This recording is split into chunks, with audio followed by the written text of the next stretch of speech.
Hello, everyone, and welcome back to Bottle Street Blues, our Dishonored game here on Restless Barbarian Gaming. It's been a hot minute.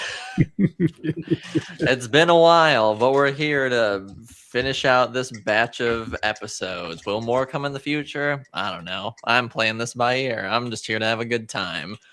But I'm your game master, Aloysius. Apologies if I sound a little nasally. I am sick currently. But I'm here with all of my lovely players. We get to see what happens with this disaster that we're dealing with, but I'm here for it. So I will have everyone reintroduce themselves in a counterclockwise motion, starting with Q. All right. Hey, folks, I'm Q. I'm playing Jimmy Stratton, a young man of 19 who runs his own pedicab business. He is a courier in the city, runs people around, and does little delivery jobs for the Bottle Street Gang, among other things. Apparently, he is now a top investigator in the gang. The only one bringing anything of substance, literal substance, to the table currently. I am Fun Size. I'm playing Catelyn Cat Rothlin, another courier of the gang, and wondering if she can move quickly to confuse Jimmy and Ryder after they found her home, while also can she kill Cersei in a one-on-one fight?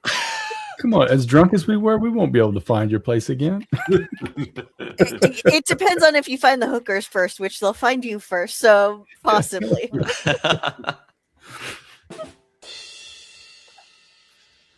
Hello, I'm Diver. And once again, I have the entire group of people I'm playing with after me. Not after you. you. They're not after you. They're just after the lady you work for. Right, exactly. Yeah, I'm playing the lovable but somewhat aromatic Caleb Silver. He is a fairly large specimen of Dunwall society. And can't speak because his tongue is actually made of silver. That's a whole backstory. And his manager, the infamous and ever likable Cersei, is always in the corner, in his corner, as you might imagine many managers would be, and is the source of a lot of different people's particular ire. And so Caleb works for her, and he does his best. He's just trying, and while she manipulates and moves him around like the puppet master she is. In the meantime, when he's not having his strings pulled, he's with the gang here, and lending his support like the guy that he is. So. Hi, I'm Renat, and I'm playing Ryder, a Bravo, and sometime enforcer for the Bottle Street Gang. And failed investigator. He's trying his best. Yes. Hi, I'm T, and I play Elizabeth.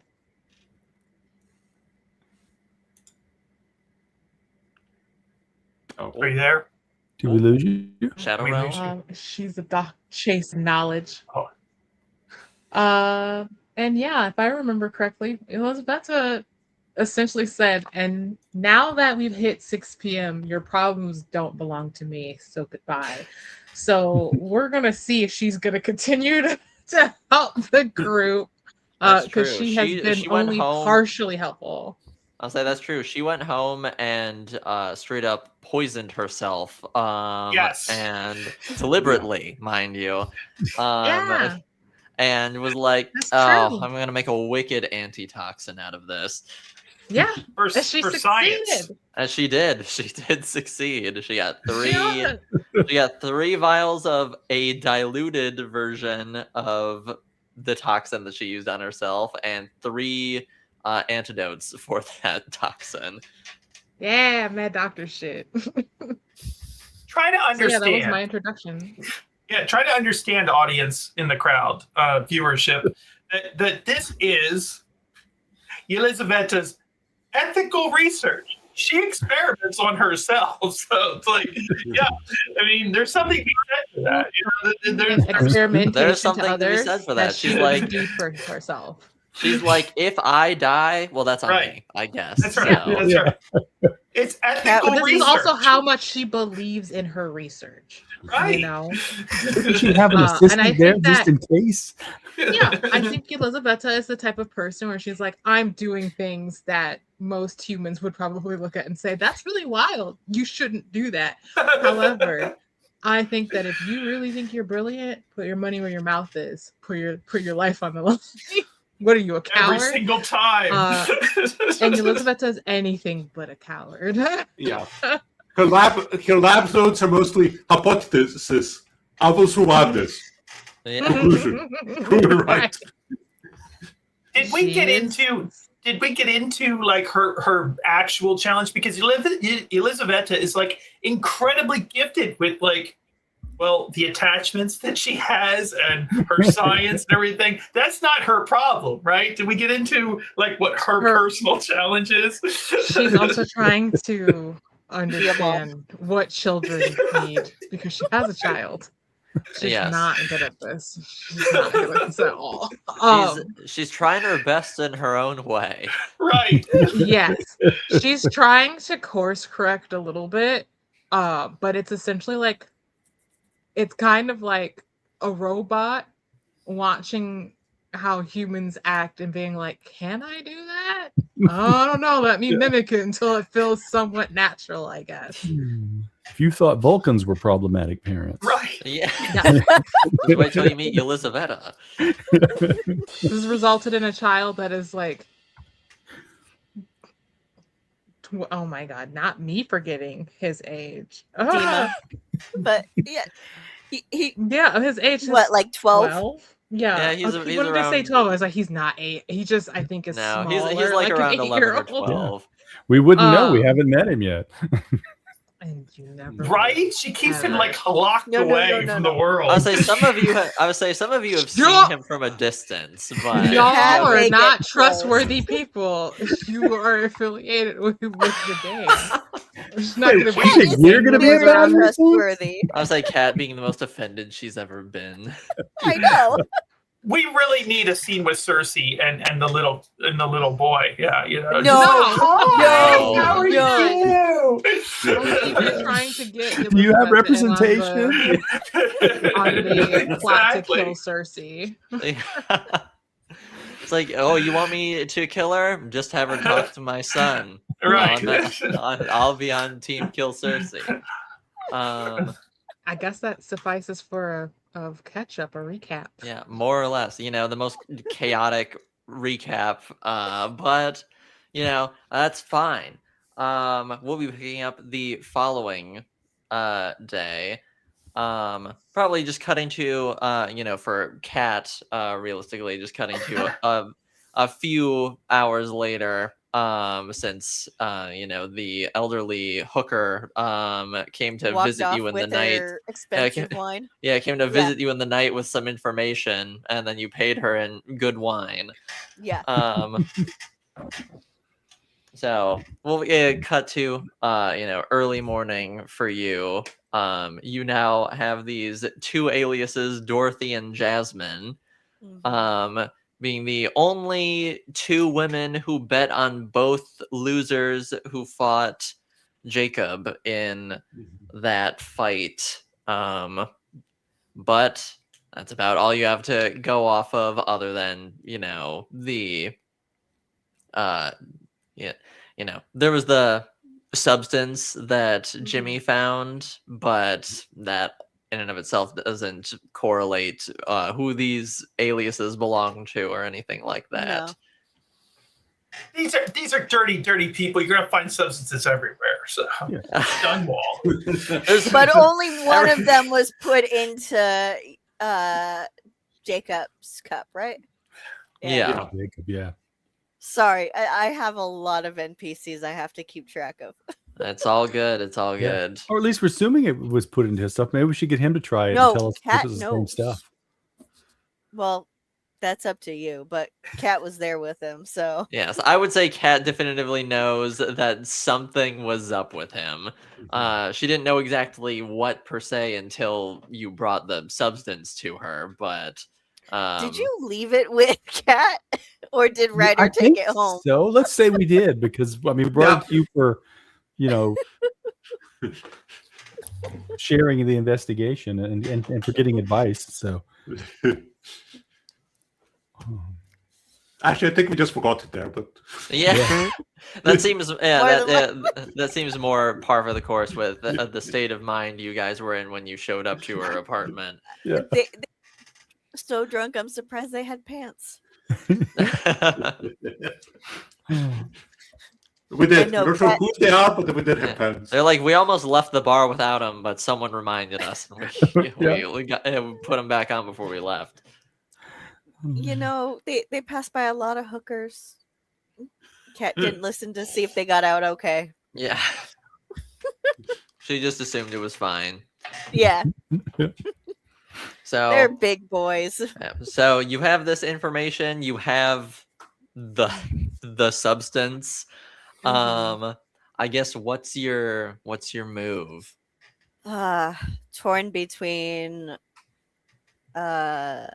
updating Jacob or just going and seeing what was her name?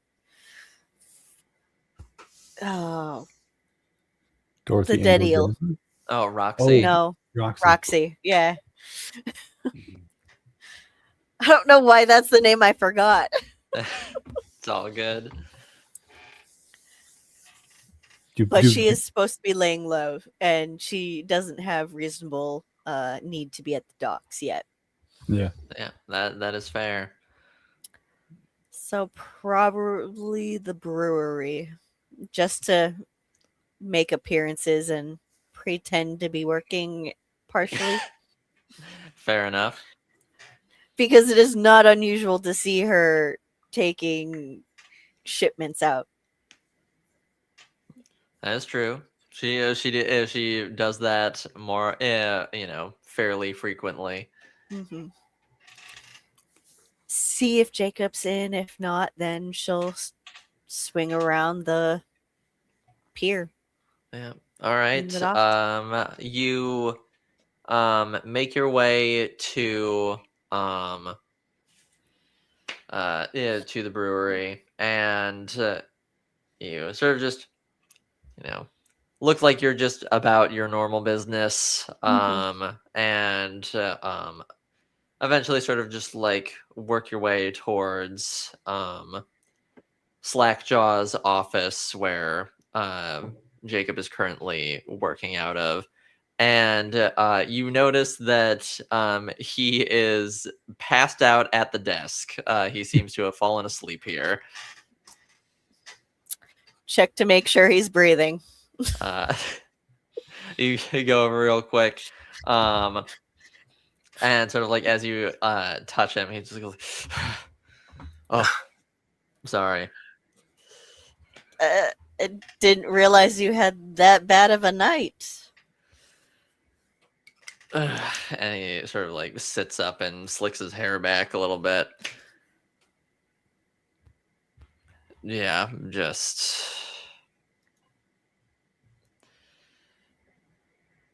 trying to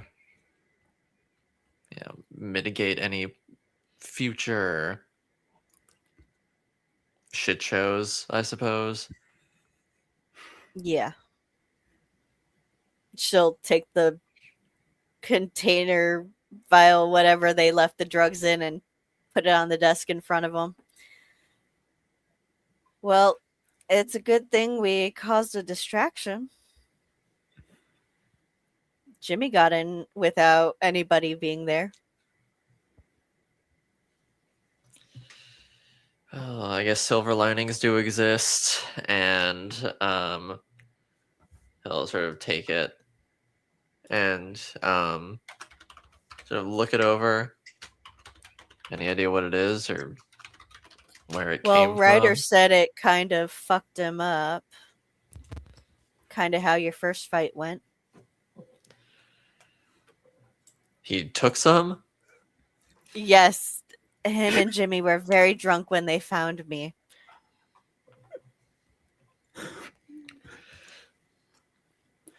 Well, all right, I suppose. Yeah, and I got 2 names that, some descriptions that kind of match someone we all know.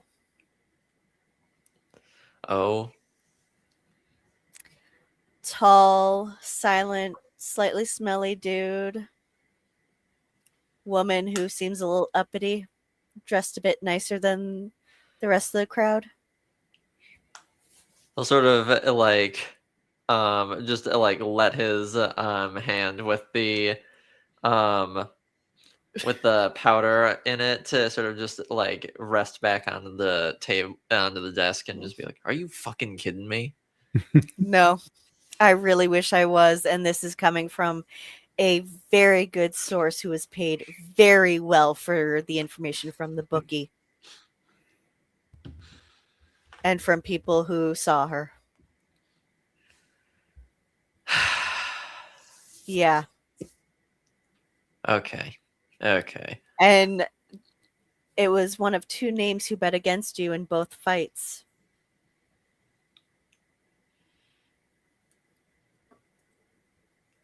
And she'll just slide the paper over. Not their real names, but, illegal fights, you'd be kind of dumb to use your real name. All right. He takes the paper from you. I'll ask around, check in with whoever was bookkeeping, see if they remember anything about who these 2 are specifically. Oh, in the that one shouldn't be too hard. He had a good night. Okay. All right. Good to know.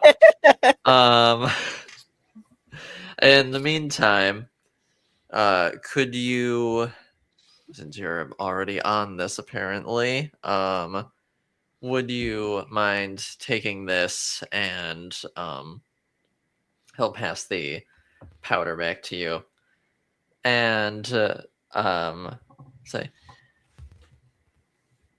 I've heard that Elizaveta is a bit of a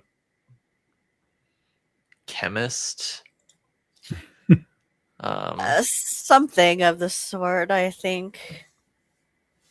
Could you get her to run a test to see what exactly this might be? Yeah, and you're lucky you got me on that because I think I'm the only one who knows where she lives. And he sort of just smirks and and passes it to you and says, "I knew you were my favorite for a reason." Oh, you keep that up and you're going to put a target on my back. Well, I'll try to avoid that. She'll put it back in her pocket and go to leave. Have a good one, Jacob. Don't burn from both ends. I'll try. Puts his hat back on. And she'll leave to go find Elizaveta. All right, sounds good. Speaking of which, as you head your way there, Elizaveta, how's your morning looking after poisoning yourself last night? I wake up in such a great mood. My body's so used to me doing just shit to it.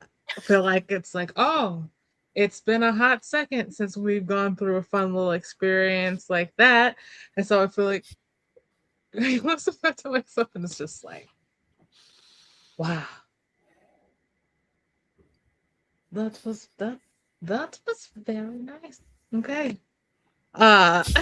She's pleased as punch. And now she's got 3 poisons to use. Yeah. That will numb and, well, not numb, but it will cause paralyzation first. Yeah. That's so messed up. Who let me do that? That's really crazy. I did, I guess, but There was no one there to stop you. I feel the power. Yeah. So I'm having a great time. I think that I kind of gingerly get myself up, make sure that I don't feel any like adverse side effects moving around. And I'm gonna store I am going to store the vials somewhere. Well, actually, I packed them into my purse. yeah. My So you doctor's bag. packed them into like a little carrying case, and then Mhm. you stowed that like in your handbag. Perfect. So I don't even have to worry about that. But yeah, I'm gonna get up and probably start getting around after I go and spend like 30 minutes listening to the recording I made of me doing this experiment. Being like, I don't fucking remember what happened last night, but I know I took notes. Just like pushing play and listening, and then just kind of making sure that I'm also probably retiming based off of the recording when it sounded like I was struggling to breathe and also couldn't move. It's like, okay, all right, just double. At approximately 6 minutes, I started to experience respiratory issues. Failure. And then Unfortunately, I lost control of my hand. mark, I started bleeding from my ear. Wow. So yeah, I do that, and then I'll kind of head downstairs to get ready for the morning. Imagining that she probably slept in a little bit later, so it's probably closer to like 9. Yeah, so then I would say, after listening to your recording and all that, as you're going downstairs to get ready for the day, is when you hear a knock at the manor door. Nevermore. I'll let one of the There's a other raven attendants. perched up there. I'll let one of the other people who work at this house get it. So I'm I a doctor. haven't dismissed them for the day, so I'll let them deal with it. I'll let them go do. Listen, it could be somebody for the head of the household. Lord businesses. Gustav, the Yeah. guy whose name that you gave me. The man who is retired. Yeah. Yeah, just Lord Gustav. The man who is retired, whose body is failing him, and so he has a living Barely doctor to help potato him. in a Yes. bed. Yes, who hangs out in bed all day. He's like, listen, the shit she gives me helps me feel amazing, and I get such good sleep. It's fine. It's fine. We don't have to think about it too hard. It's fine. But we'll say Bankrolling on a slush fund. yeah, we'll say like one of the maids gets the door, and so you head off, and Kat, a maid, answers the manor door. Oh, hello. She sort of like looks you up and down. Mind you, Kat is not in her grungy clothes. Okay. She's in her semi-nice outfit. So all right. So a little less sus up and down, but still Yeah. still an evaluation all the same. Yeah. Yes, I was looking for Elizabetta. Oh, what might I ask you what your business is with the good doctor? I was hoping to procure her services. A friend introduced us once upon a time. She is usually rather preoccupied with Lord Gustav and her, she sort of pauses, experiments, but Oh, it's not a medical appointment. It's just something for her work. then she sort of opens the door and says, "Please wait in the lounge. I will go find her." Thank you. And she'll go where she's directed and look around, and we see with our eyes, not our hands. Yes, I would say you go into the sort of like waiting lounge, and there's multiple sort of like comfortable couches that are set up, and there's just casually like a grand piano just off on one side of the room. If there's any books, she's looking at titles. There's like a small selection of books. The bookshelf that is mandatory Decorative. in all rooms Yeah. such as these. And First you see and second editions that have very clearly never even really been read. yeah you No spines have been bent. yeah you see that they're it's mainly like history and like geography and things like that, the types of books that are on the shelf. So while you're waiting, the maid sort of scurries off, and you are sort of left waiting there as she runs off, and Yelizaveta, you'd hear, Dr. Arkov, are you decent? Never. I went off to go find Dima when I walked away from the door. Did I manage to Okay. find Dima before this maid found me? I suppose that depends on where you would have gone to look for him. If Dima wasn't in the kitchen, I probably would have just gone. Actually, because it's 9 o'clock and Dima seems to be more of an early riser, I probably went straight to his room. All right. Yeah, you go to his room, you check in, and he is not there. Does the window in Dima's room look out of the front of the house or the back of the house? I would say, in my mind, I imagine it looking like out towards the back of the house, like to the garden. Okay. I'm gonna look out the window and see if he's over by like the stone benches in the garden where he was that one time. Yeah.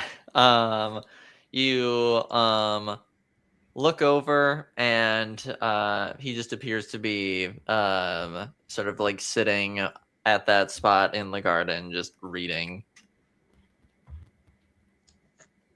All right. Then I guess the maid probably finds me as I'm like nodding to myself, taking a book with me.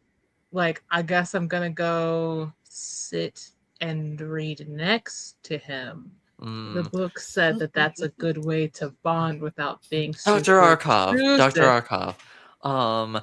An associate is here to see you. And she sort of looks you up and down and says, associate? An associate. I look this maid up and down. A colleague? She didn't use those words, but she was speaking as though that's what you were. Elizabeth is like, I don't have associates.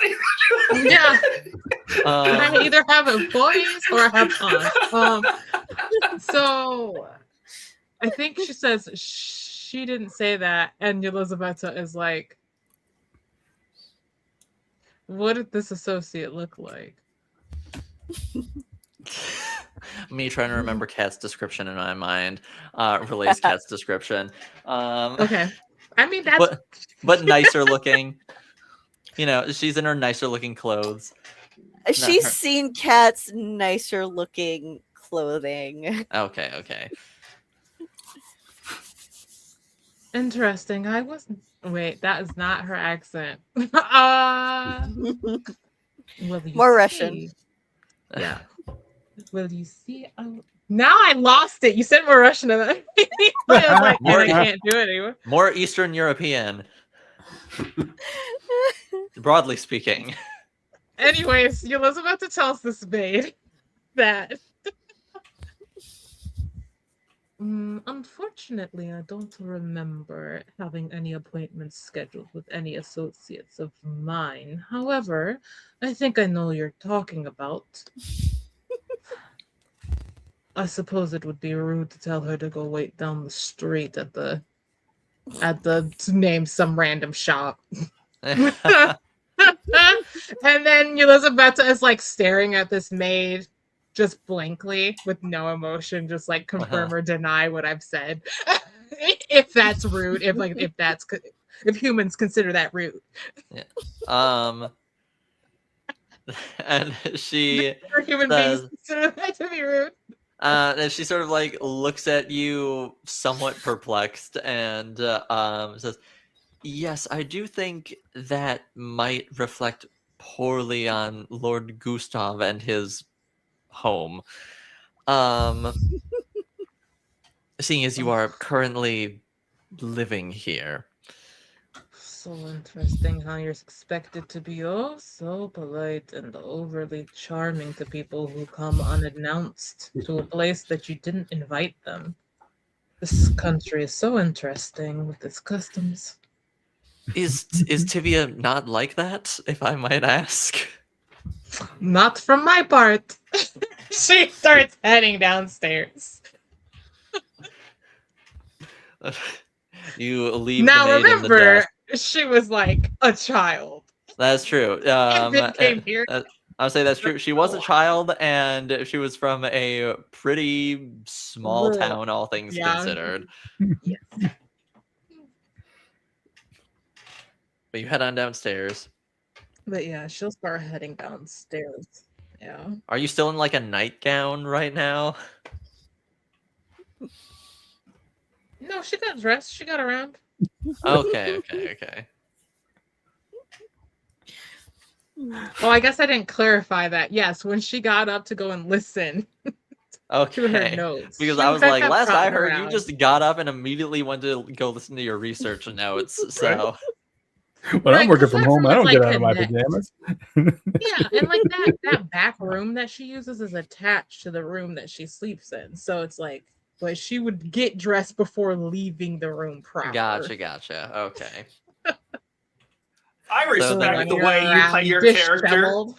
Yeah, I respect the way you play your character. It's just in my head canon, Elizaveta like either just sleeps in the clothes that she's been wearing, or doesn't Yes. bother dressing. Like in other words, she's focused on many other things.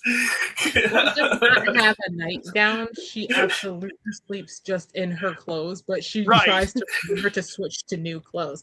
Right. Elizabeth loves a nice outfit. That's my little gift to all my characters. She loves a nice little outfit. But yes, she absolutely does sleep in all that shit. Like 95% of the time. I don't think she owns pajamas. Not a single pair. It's like that, or she's probably in the nude. It's Fair those. enough. And then after having a kid, it was probably I just sleep in my work clothes. Fair enough. Pop off queen. But you head downstairs, and you find Kat waiting in the receiving lounge. Oh, she's writing down titles for books that kind of caught her interest.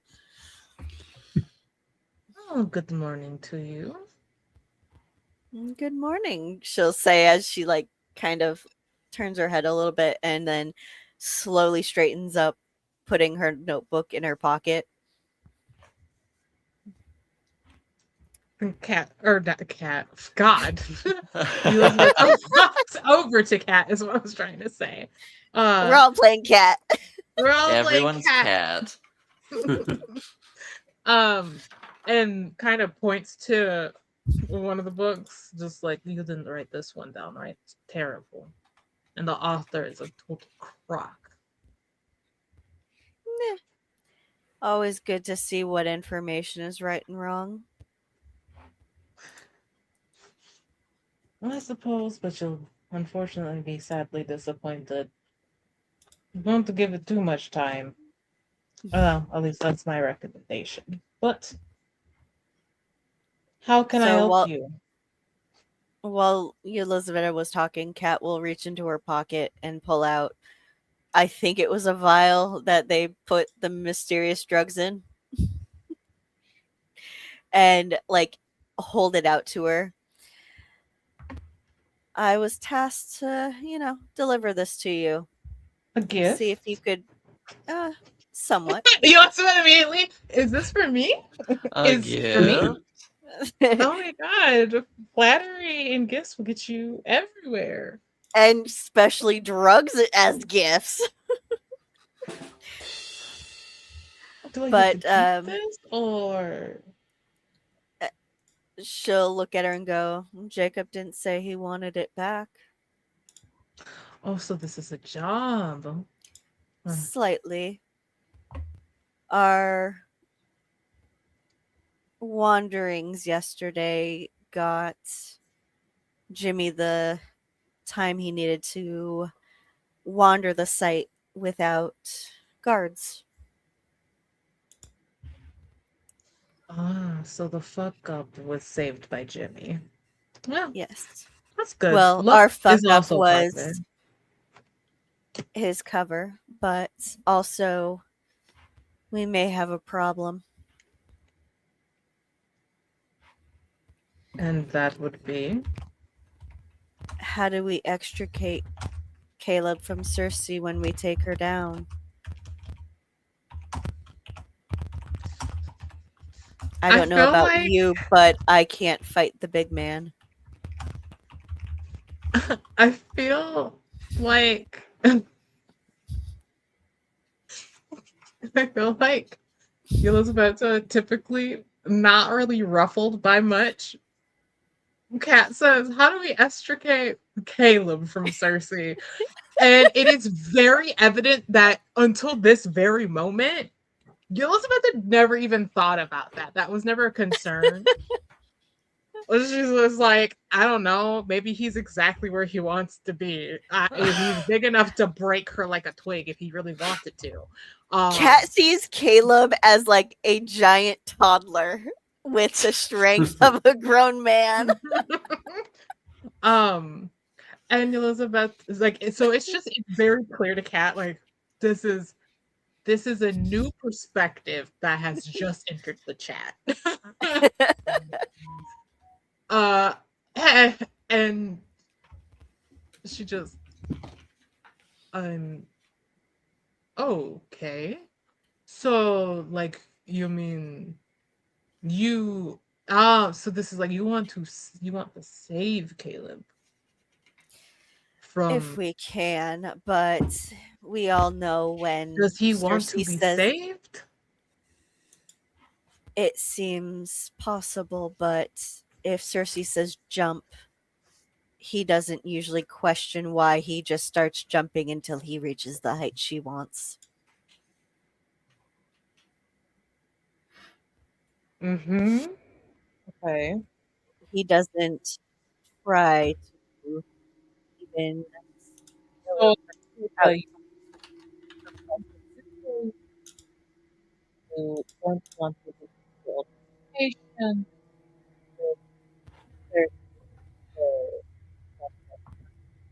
what? Like you want to get into an sorry, you want to get into an altercation with Cersei, but like you don't want to involve Caleb in it because you have a friendship. Like the word friendship sounds weird to Elizabeth. Feels weird on the tongue. Friendship. She'll Or look at her. you are trying to save him from himself. Kat kind of like chews her lip and goes, no, I just have standards. And he seems to fit those standards. I'm never beating the allegations that Elizabeth thinks Kat and Caleb are hooking up. She doesn't think. I don't even think she thinks that they're hooking up. She's just like, are you trying to adopt a grown man? Which is essentially what she says. She's just like, I mean, I feel like you could have worded that a little bit better because it feels like Are you like trying to become his mom?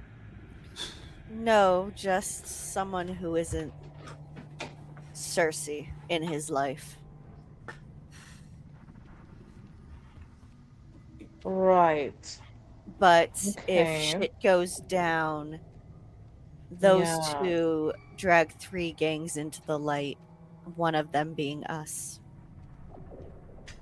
Mm-hmm.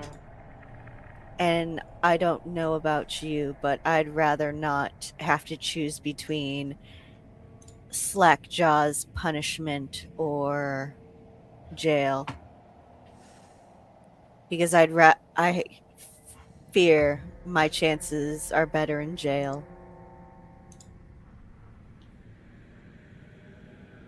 Hmm. And that includes all of us.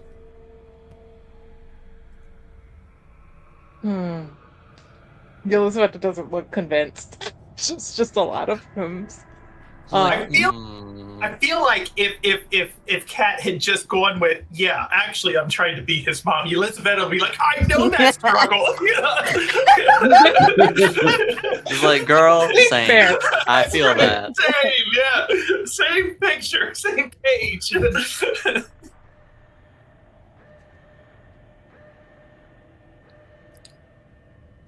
He reminds me of the orphans I help. But I've delivered what I was asked to deliver. Sure. Yes, no, I'm absolutely fine to look into this. On the whole Caleb front, I don't know. I mean, if you think of something, I suppose share it. I don't really know if I have anything to offer to that, really. Well, I we wish I know- could say I understand, but I don't really understand, unfortunately. I guess. She doesn't laugh. shrug. I'm laughing. She'll shrug before she starts to take a step and then stop and look at her and go, just be aware, if this gets ugly, it starts with us and expands to anybody connected to us. Mm-hmm. Before she starts walking.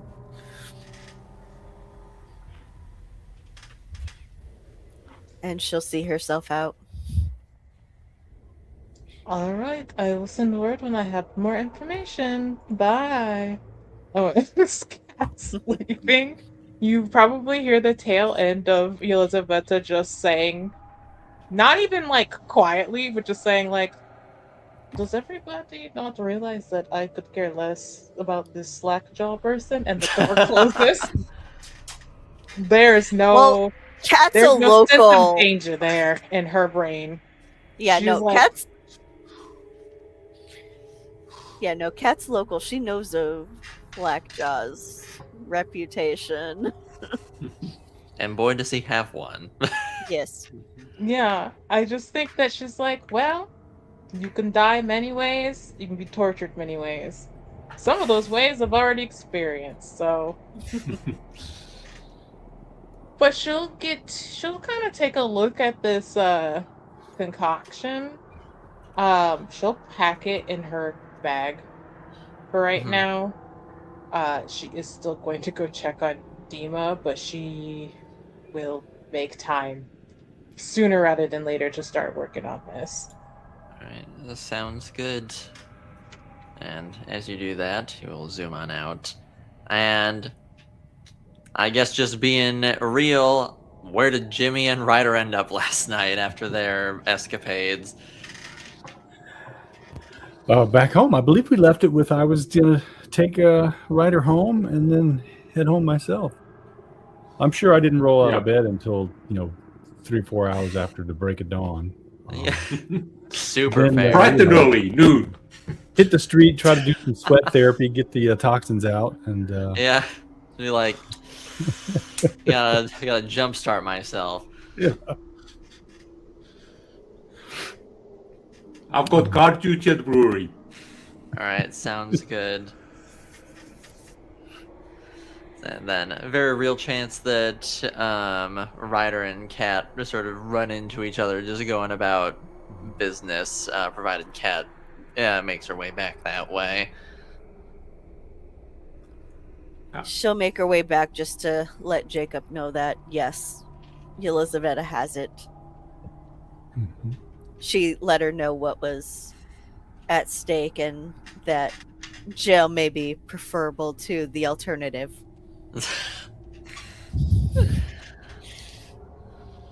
Which he would approve of the statement.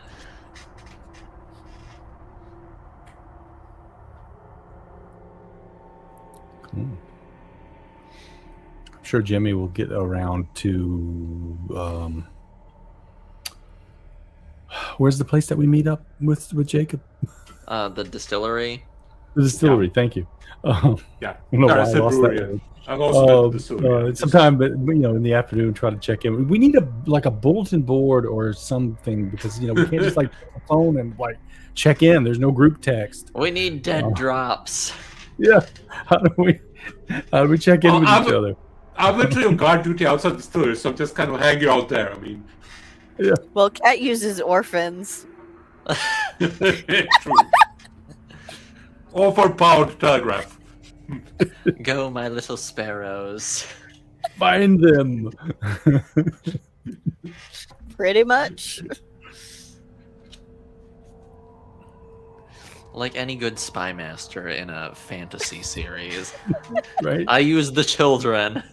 The children, they They're know already everything. overlooked.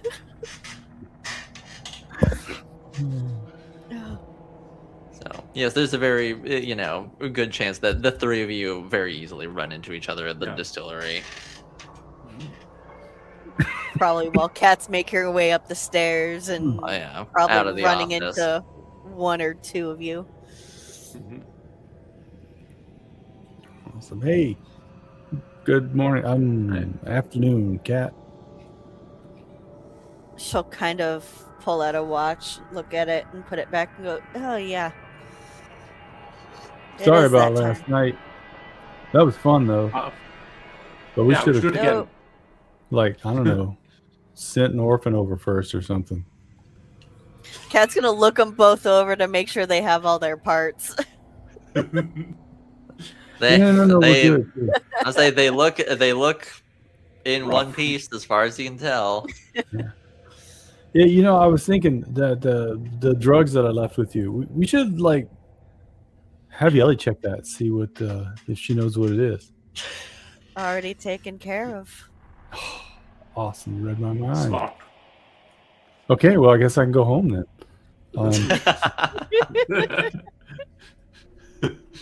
Yeah, that was all I got today. I'm not thinking on all cylinders.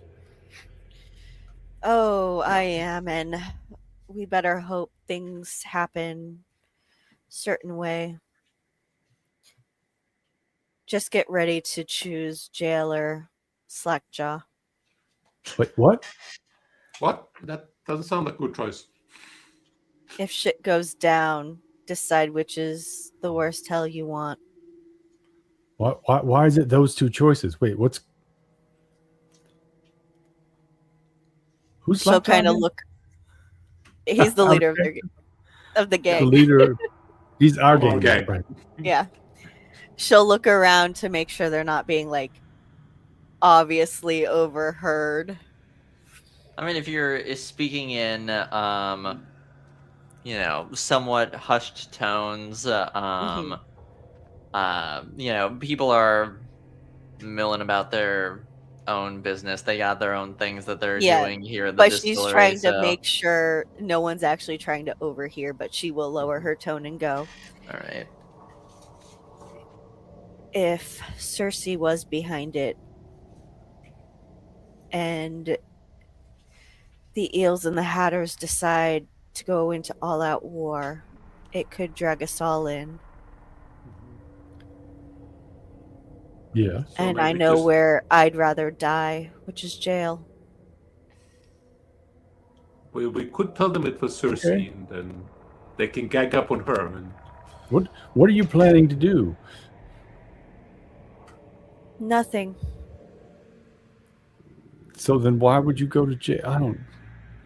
It's too early in the Think morning. about for it, this. Jimmy.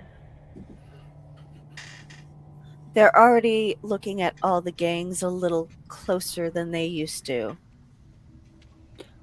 Oh, I see. Oh, Mhm. And I'd rather a beating in jail than one from Slackjaw. I get you. Okay. So we just need to make sure we keep it from going into all-out war. We got to get our hands on. Why don't we just manufacture some evidence? Show that No. Cersei did the deed, and give her over to the eels and the. No, we have ideas and partial evidence, but until we can confirm with certain people. Ryder, I'm pretty you sure- you I'm know pretty who the sure- but- bookie was last night, right? Who the what was? The bookie. Yeah, I'm sure I would because I was one of the fighters. So She'll Who was it? pull out the slip of Fred. paper and hand it to him. Those are the Mm-hmm. only two women who bet against Jacob in the fights he fought. Mhm. Both fake names. Do I recognize any of the names? No, she told him they were fake, but she's like, Yeah, but You I know- might recognize there was. I mean, obviously somebody was using a fake name. Yeah. oh no, you wouldn't notice the signature. But she'll say, I got names from a very reliable source. Mhm. Maybe if you pay the bookie a visit and describe Cersei, it might jog whether it was actually her or not. Yeah, or at Describe least we get a Caleb, description. Yeah. Do I know who the book is? If you bet, you would. Yeah. Did you place the I'm bet? sure I have. I'd say you would be able to find them. Yeah. Well, Are they actually here? Because we are kind of at the HQ of Bottle Street Gang. Yeah. It was another it was another member of Bottle Street. Alec. Sort of a sort of like a spindly, wiry looking guy, sort of like dusty blonde hair, little on the younger side,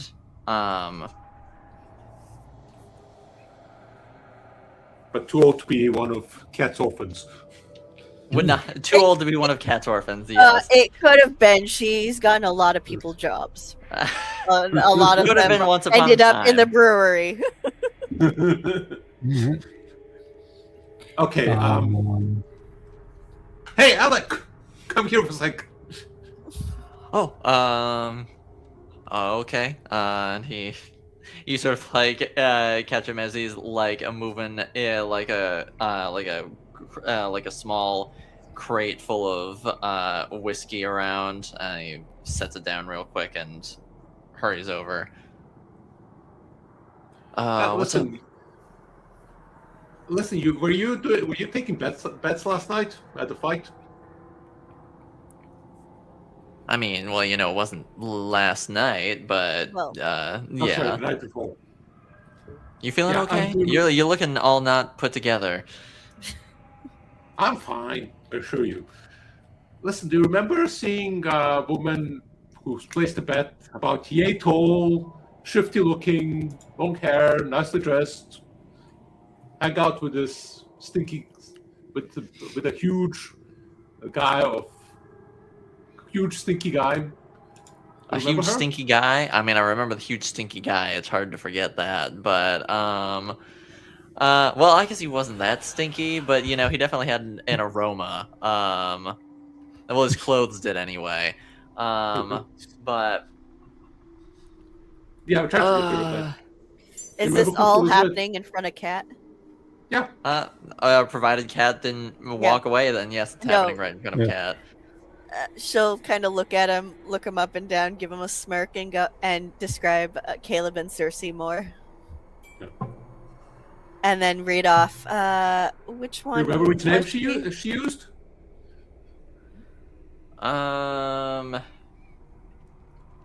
And he sort of like takes the paper with the names on it and says, "Oh, yep, that one was her, Dorothy. That was her."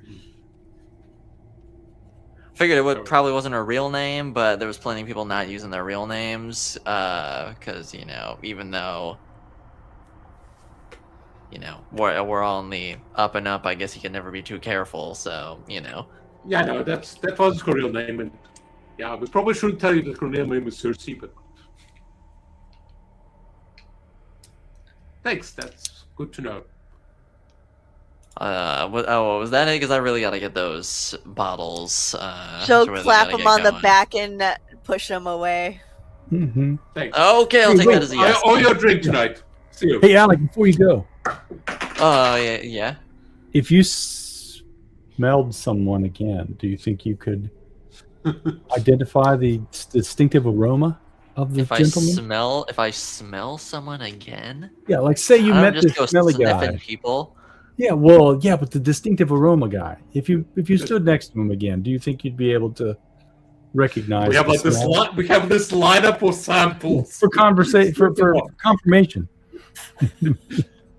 I mean, like I guess because like you smell river crusts once, and you know what a river crust smells like. All right, just checking how distinctive the smell was.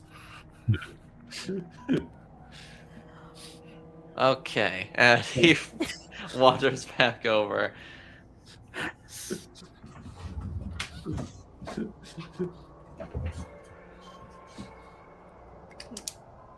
Cat's gonna slip away back down. So it was her. All right, yeah. So Cersei or Dorothy matches the description of Cersei. Mm-hmm. And Cat is nowhere near you two anymore. She's Yeah, vanished. she does. Hey, where did she go? I'm not entirely sure how helpful that is, but She's like some sort of cross between a bat and a woman. If only there was a name for it. yeah, If only. she was definitely betting.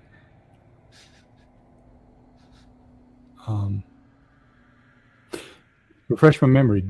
Dorothy and Jasmine bet that Jacob would lose. Yes. That is correct. Yes. Yeah. Okay, making sure I had that right. Not just that they bet on him and he lost. No, they bet against him and he won. Yeah.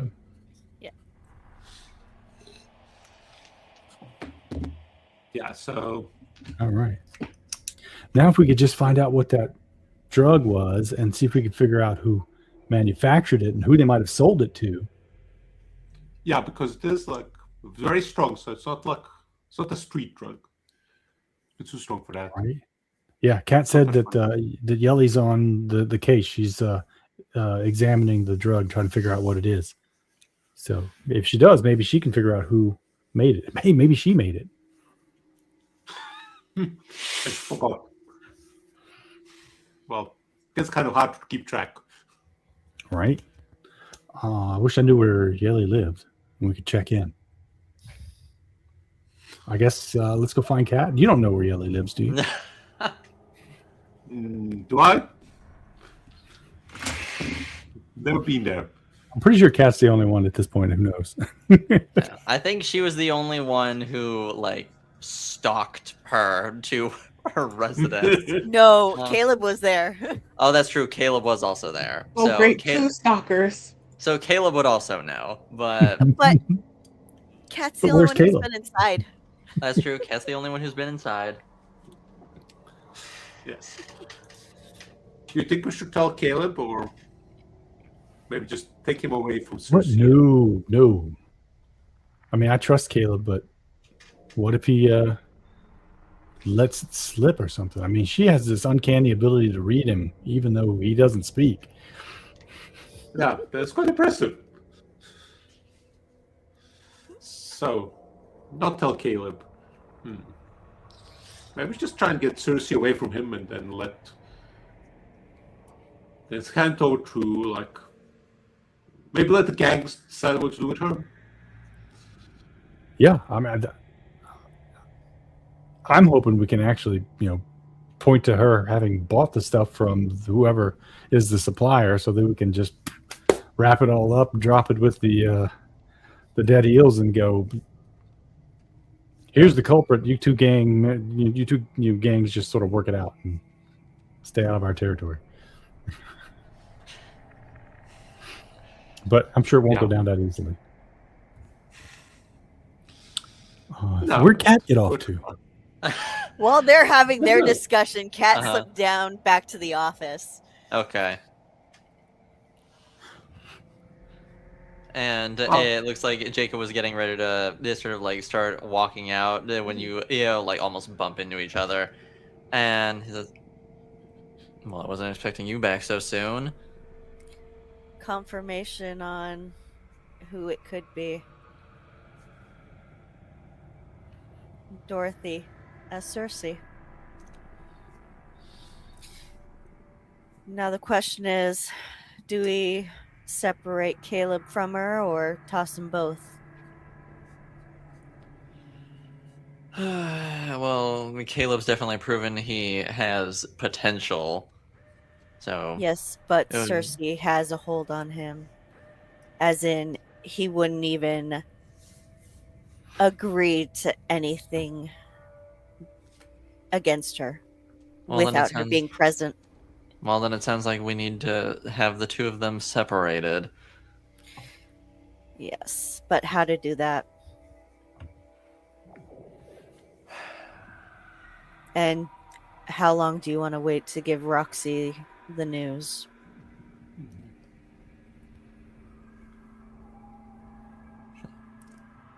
Come with me. Let's talk on the way. She'll follow. And we cut on out, and we will transition out, and we will transition to everyone's favorite wayward son. You silver-tongued devil.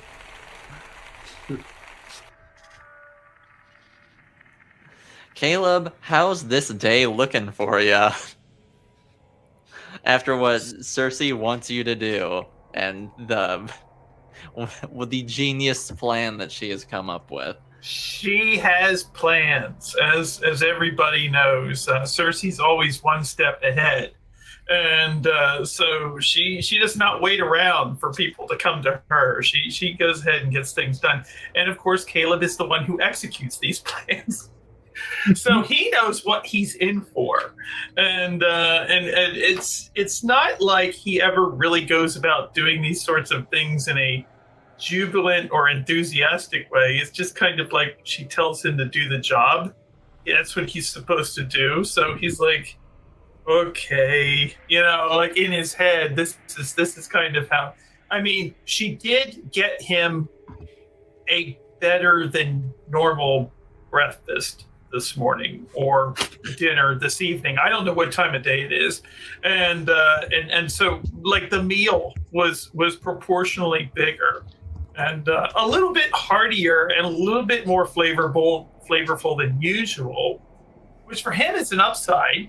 It's like, oh, okay, that's not bad. He's a simple creature, and so basically he's like, okay, and she even went so far. This is how important this is to her.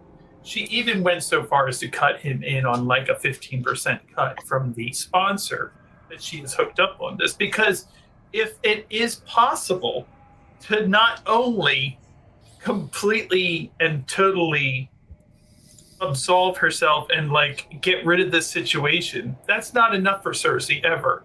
If she can profit from it by appeasing someone else who benefits from all of this exploding in a spectacular way, she will absolutely take advantage of it. So she has said, if you pull this off, I'll even cut you in for like 15% of it. And for him, that's like a whole week of meals. And so, like that he might even stay in a bed that doesn't have lice in it. So, like it's fantastic. It's like going on vacation to a tropical island for him. So he's like, okay, that seems fair. That's fair. And so this is what he's going to do. Like he's kind of like getting himself together. He's gone ahead and prepped the packages, gotten ready to deliver the other packages. And it's going to be a whole day of planting packages for him. It's going to be, that's what he's preparing himself to do. Being sneaky and delivering mail of a variety. And that's, not for nothing. That's something that is actually in Caleb's wheelhouse. Like that is true. That is in his wheelhouse. That's his skill set. So he's very good at this. And so he's feeling all right because she's asked him to do something that is, a little risky, sure, but this is kind of what he's trained for. This is his big moment. So, and if he pulls it off, Cersei will be completely happy and nobody will be the wiser. And he'll get to stay in a bed that doesn't have bed bugs in it for a week. So, it'll be great. So, and he'll get to see his friends again too, because this, ironically enough, this will actually stand as much of a chance of exonerating them as well, or at least getting the spotlight off of them, which is weird, but certainly not intentional on Cersei's part, but it may just end up that way. So yeah, Caleb is going to do this, and it may actually solve their situation in an entirely different way. So yeah, he's going to be the Unabomber. All right, sounds stellar. Nothing like the Dunwall Unabomber. That's a callback, right? Yeah. All right. Well, I guess important question, just for order of events. Where would he go first? Because he's got two major places that Cersei wants him to go to. The first being the docks, specifically Lizzie Stride's ship, the Undine, which is essentially the moving base for the dead eels. For the eels. And then the other being the textile mill in Draper's Ward, which is where the Hatters are based out of. Right. 6, 1/2 dozen the other. Are there any perhaps contextual incentives or reasons for him to go to one or the other? Because otherwise I'm going to ask you to pick heads or tails, and I'll just flip this dice and see what happens. I'll say all Cersei wants is for you to hit both of them. She does not really have a stake as to one over the other one. It's fair. So I will leave it. So I will leave it to Caleb's prerogative as to what strategically would be best for him to hit first. Caleb isn't the type to. He's not a cerebral sort of thinker. He's not. Right. That's not his game. So what he'll do is he'll do. Okay, what would instinctually? He's going to do what I'm going to do here, which is he's going to pick up a bone. And basically, this bone is going to be shaped in such a way, it's a knuckle bone or so. It's going to be shaped in such a way as, odds are eels, evens are hatters, and we're just going to roll.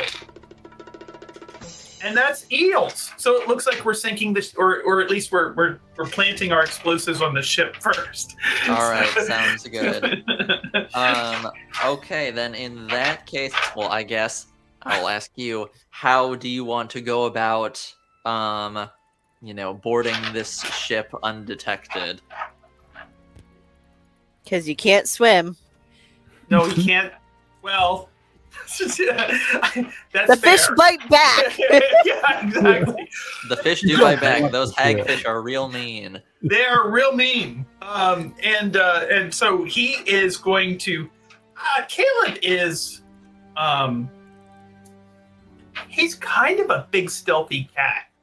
You wouldn't think it of a guy his size, but he's actually very quiet and very. See, the fact of the matter is, with Caleb not talking and everything like that, he's used to just kind of blending into the background. and it doesn't take much for himself to disguise himself as a dock worker or something like that. Someone who you could look at 1,000 times and forget about. Like he doesn't make a huge impression apart from the smell. And the river happens to have a lot of crust this time of year. So there's just an aroma that it completely conceals anything that Caleb might bring to the scene. So it's actually a perfect milieu for him. And so he's going to slip right in there. Listen, you know what I'm saying is right. You know, Yeah, no, I'm not disagreeing. That river is polluted as shit. Yeah. So, would you say move cleverly is a fair role for you then? I would say that yes. Move cleverly. Absolutely. I think that would be a reasonable. So inform me again, because it's been like 84 years. It has been like 84 years, yeah. How I do this roll. Like what dice do I use and everything? Well, 2d20s. 2d20s. Okay, all right. 2d20s. 2d10s will be a lot easier. Yeah. Better odds. I'm rolling under, is it? Under. Yeah. Yes, you want that. You want the number or under it. Okay. Oh, I lost my dice here. Okay. All right. Those are terrible numbers. Those are awful numbers. It's not a 20, but it's damn close. It's an 18 and a 19, folks. He's. What was your pool? I'm assuming it was not an 18 and 19. That's right. It was not an 18 or a 19. I think that would be a very significant pull. Now, correct me if I'm wrong, help me out here. If I have a focus, does that do anything? That only makes it if you're doing that specific thing. If you because normally a 1 is a crit. If you meet okay. Yeah, so like say if your focus was like a 4 or something like that, then if you got a 4 or it would be a crit. Then it would count as a crit. Okay. One other question. Yes. I have what looks like a void point. Rerolls. Does that do anything? You can reroll. Yes, you can reroll. Or I think if you call it beforehand, you can make one an auto success. Oh, okay.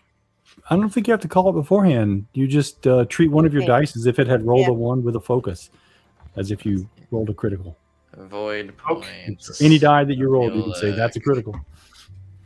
It's been forever. I'll wait for my game master here, but I'm liking what I'm hearing here. It feels like the right situation to do that sort of thing in. Where something's going catastrophically wrong. Right, yeah, exactly. It sounds like a pretty good I'm gonna time. step in here and give Caleb a little bit of a hand. What? You know, like poor guy. Just to remind all the players, you get 1 void point at the beginning of every session. That's why I have marked here is that it's 1 point. I figure we are on our finale episode. We don't have any more, and this guy just rolled an 18 and 19.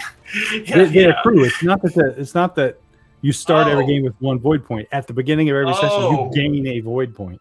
I have no idea how many we have. So you can only have up to 3. 3's max. Okay.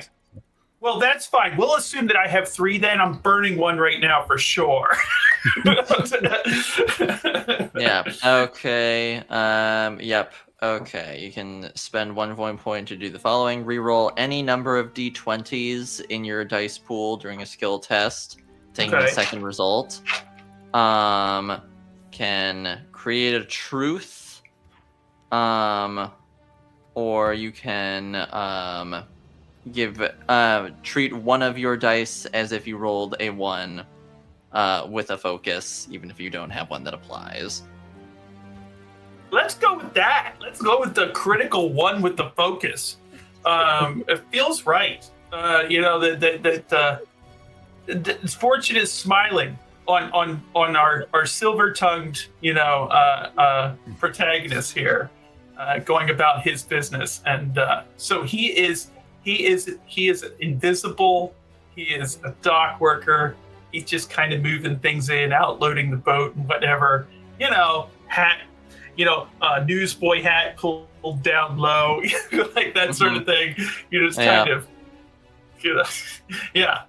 Yeah, you get the occasional because it's very clear you're not one of them, but you're clearly part of people just onloading and offloading. Yeah. You have guys there waiting all the time. Yes. Yeah. So you get the occasional look and maybe snarl as someone sort of just points at a billhook towards you and all that sort of thing, but no one makes any actual effort to stop you from what you're doing. No, and he just kind of shies away,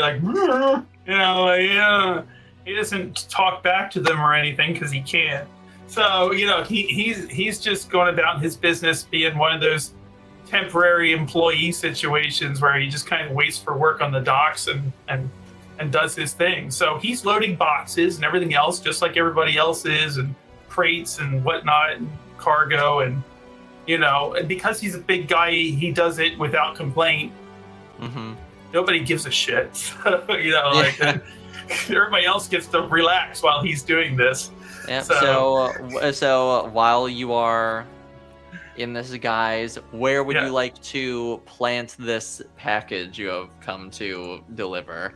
He will make sure that it is with the rest of the packages on the boat, preferably next to something incendiary. And maybe shocking. I would say shockingly, not a lot of outwardly explosive material on this. Now wait a minute. I'm going to check you on that. I'm just going to push back a little bit. I'll say before you go about the whale oil and all that. I'll say they're not keeping the whale oil with the cargo that's onloading and offloading. Okay, that's fair. Not even a little whale oil for lanterns inside the ship or anything. No, they keep that shit separate. They're gangs. They're not idiots. I mean, you never know, right? They're not the city watch. Am I right or am I right? So, well, then wood chips then. or something else, right? It's just wooden crates or whatever. Right, exactly. Fabrics that will burn easily, whatever. He might have some instinct. He's got a focus in explosives, so he knows things that will burn and explode, even if they're not whale oil. Although that was my first instinct. So I am under the assumption that this is under some sort of timer or something of that nature, and if not / if so, what is the trigger for these for this package? Yeah. So as it happens, the need for explosive devices arises sometimes, usually more in the provincial parts of our world here. Mining operations, things like that. Occasionally, you need to plant an explosive that you don't want to be around for. Usually, being in the vicinity of it is dangerous to your health.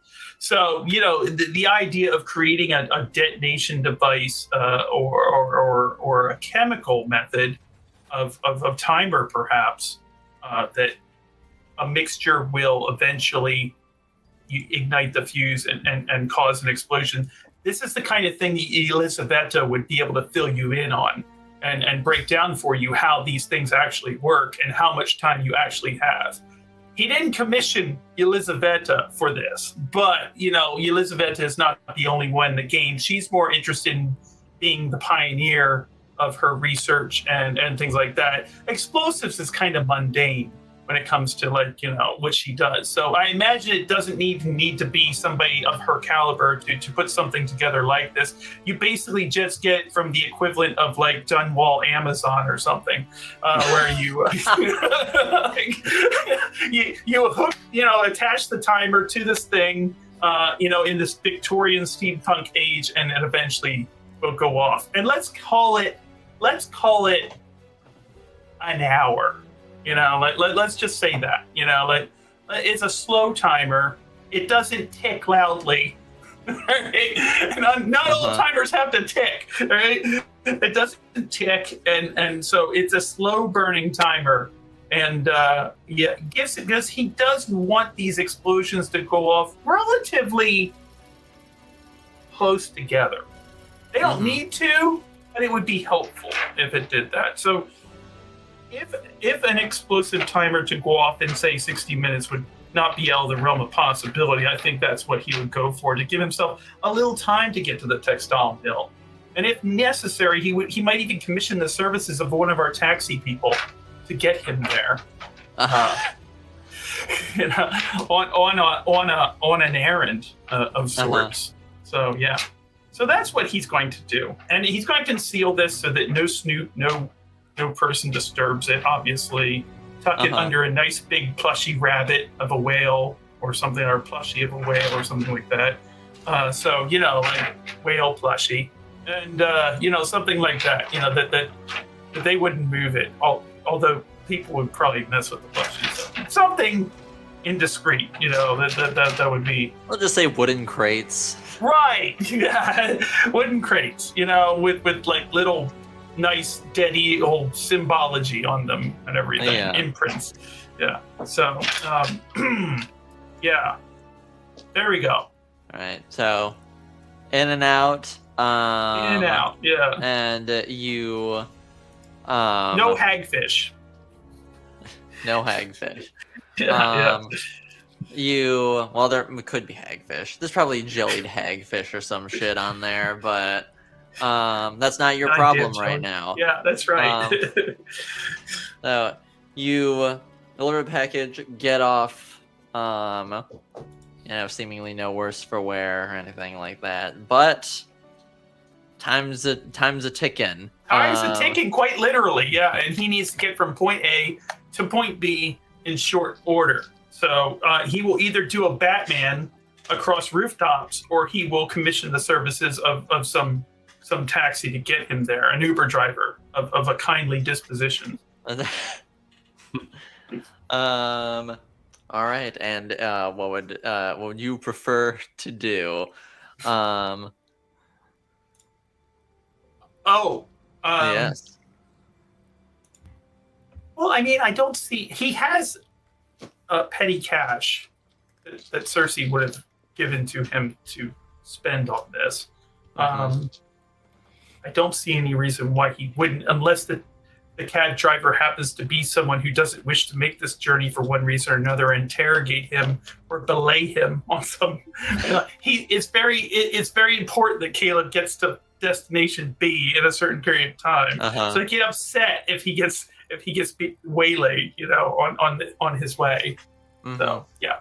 But if it seems like these Uber drivers in Dunwall will ask a lot of unnecessary questions and everything, then he might as well just take the back alleys and rooftops and try to do it that way. But he'd prefer to not have to run all the way. So yeah, that is fair. Though it's it will be said that Draper's Ward, while still sort of at this point in Dunwall's history, still doing a little bit of recuperating after the rat plague, is a sort of high-end shopping district.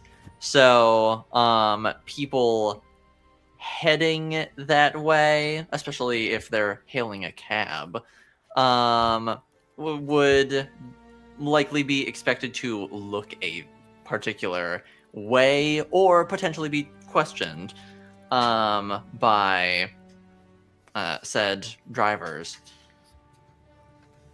Okay. He's gonna realize where he is, and he's gonna frown. because he knows what this means. And he's like, are there any... This is going to be crazy. Are there any... God help him. Are there any shopping stores here to quickly do a change here to make himself look presentable for this sort of clientele? From at this point in the city, I'm gonna give you a hard no on that one. Okay, all right. No, a hard no. All right. So, well then, I guess rooftops it is. He has to get there. He has to get to the textile mill. And he can't deal with like nosy, uppity cab drivers. So he doesn't. I mean, I suppose he could always see if one of his friends is out about, like his little, either the cab driver that runs or the other one. So that's not my usual area of the city. Yeah, I would say not as the usual area of the city, and the other is currently preoccupied with the second in command of Bottle Street. So shit. So unfortunately, neither of them just happened to be in the vicinity this time. You know what? He's just gonna start scaling the building and start going from rooftop to rooftop. We're gonna have to Batman this shit. All right, make me a move swiftly roll to Batman this shit. Yeah. Okay.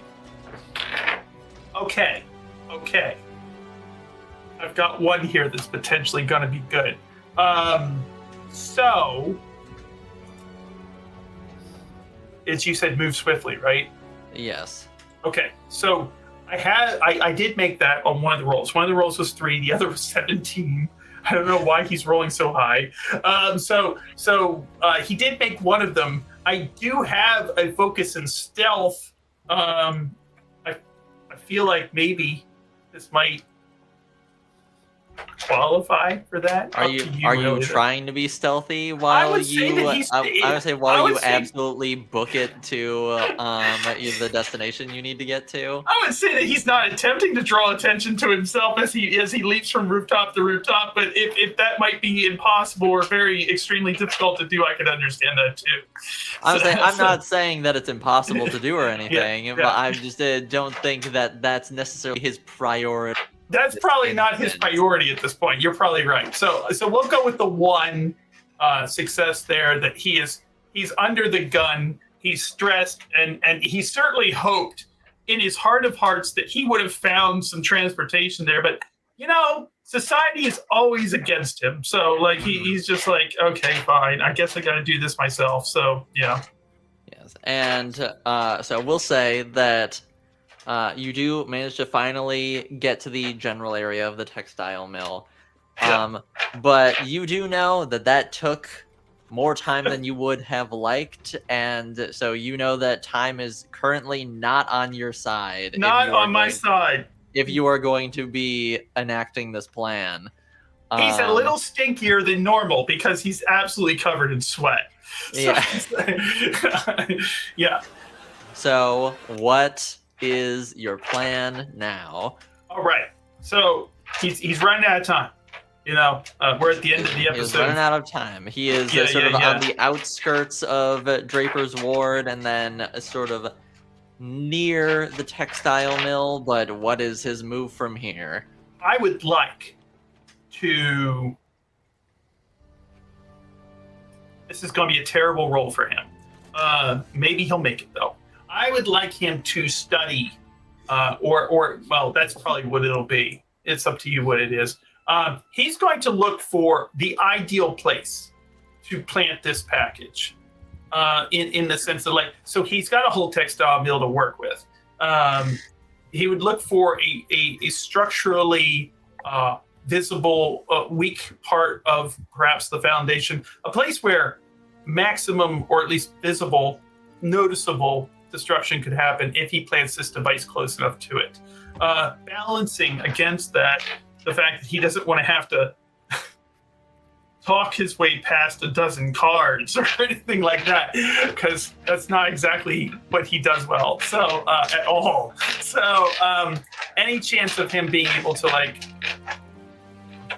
move in and work his way to a weaker part of the security, and this location would probably be his ideal approach. Okay, so you are. Poor Caleb. Yeah. He's doing his best right now. Yeah. Okay, so you are trying to sort of like find the ideal place to. Yeah, like most structures, most places, there's a door with a broken padlock on it, or there's a place around the bank that has a broken or inoperable camera or something like that. He's looking for something like that. He's looking for a weak spot. I see. Okay. Yeah. Then in that case, make me a. I say because he doesn't have a lot of time, or he doesn't know exactly how much time. Right, he has. exactly. He doesn't know. Yeah, he only knows he's running out of time. Yeah. I would say this will be a study swiftly roll. That's what I concur. God help me with this dice. It's okay. Okay, that's one. Okay, that one not so much. So I got one success, just barely. I got it, which is the 8. That's my number. So Okay. I got that. There we go. Okay. It's dirty, but it works, or at least it's not complete failure. Yeah, you sort of like looking, and you see that there is sort of like a side entrance to the textile mill that has less traffic than like the main sort of like open warehouse door entrance. Perfect. But there is still traffic, not as much, but there are still people occasionally coming and going from that pathway. Should anyone get in his way, a guard or a sentry or just somebody who would complicate the situation, he does have ambush expertise as a talent. I don't know what that does for me, but he would absolutely like bonk, right over the head, just like bonk. I don't know what the fuck it does, but it sounds good. That's right. I mean, he would totally sneak up with him, and bop him right over the head with a blackjack or something, just like drop them, so that he can do his thing without alarms being raised or anything like that. Okay. So, yeah, and that's assuming anybody might get in his way. If not, then he's not going to risk any kind of interaction. So, yeah. All right. Well, I guess we'll see how this goes now, won't we? Yeah. So what does the talent do?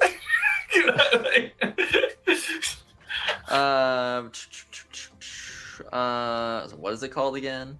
It's a talent. So I don't know what talent does, but it's called ambush expertise. Ambush expertise. Let's see. I'm pretty sure that has to do with your archetype. Mhm. And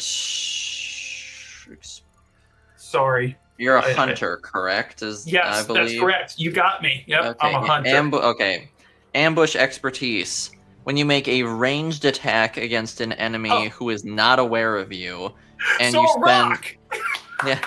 and you spend 1 or more momentum to buy bonus d20s, the stress inflicted by the attack is increased by +1. Okay, so if he needs to do any kind of damage, I guess he can use a rock or his crossbow or whatever. All right.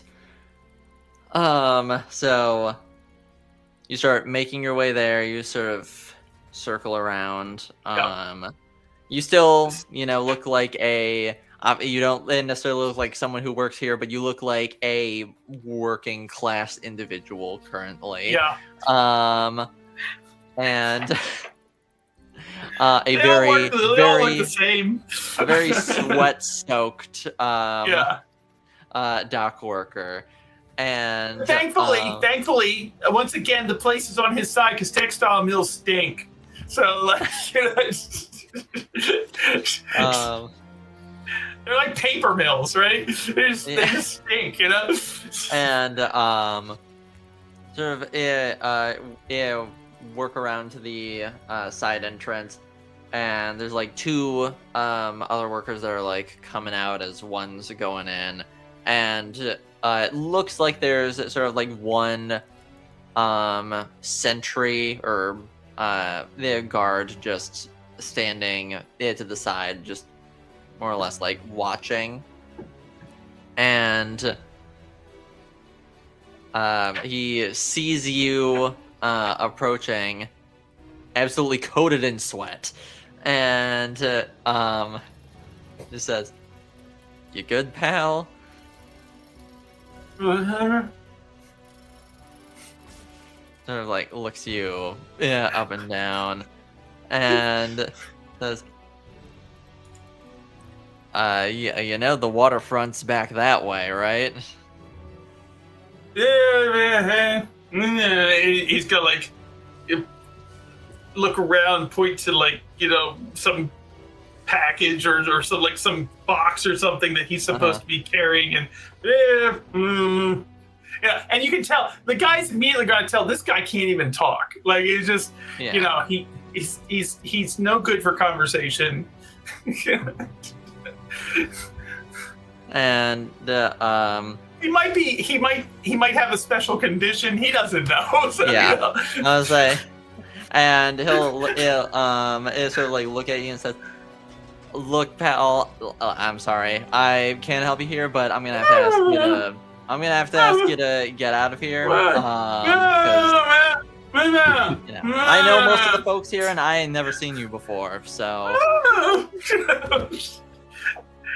Is there anybody else around? There's like the occasional people like coming and going. Like there was two people who just walked, who had just walked out and are. Is there anybody else around right now? Well, I mean, those two other guys are still in the relative vicinity. Like they're still within eyesight. They're going to like get a couple other things, and they're starting to make their way back.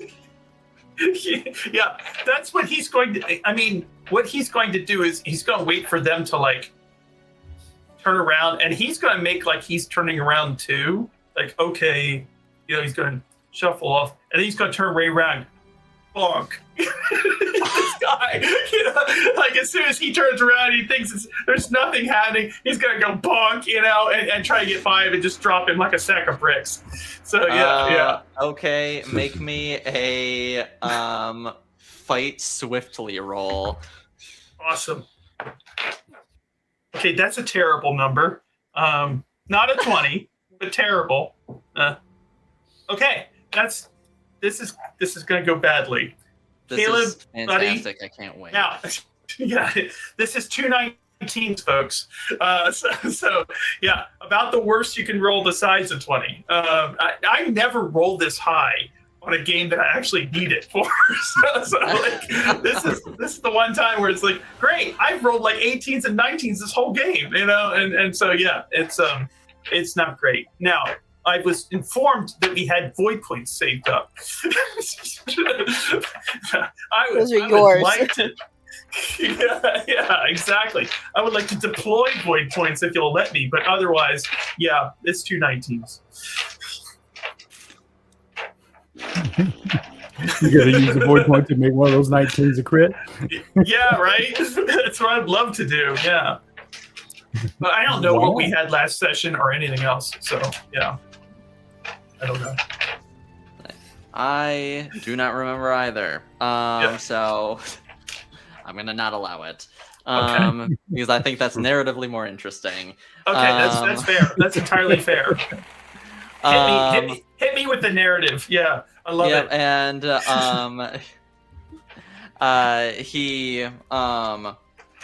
you go to swing. What are you swinging with? Just your fist?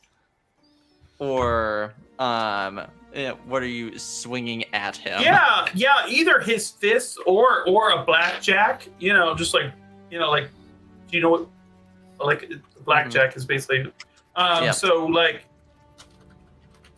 one of those two things, like anything that he thinks would drop this guy like a sack of potatoes. Like he just kind of Gotcha. wants to get him out of his way, and the Gotcha. sentry's in his way, and yeah. Yeah, so you go and swing. We'll say you go and swing with your blackjack, and he like sees you. He like turns back and is about to like start talking to you, and his eyes go just wide, and he moves out of the way as you slam your blackjack into the wall behind him. Yeah. And he's just like, "You motherfucker!" And he like goes and takes his club and he swings at you with it. Okay.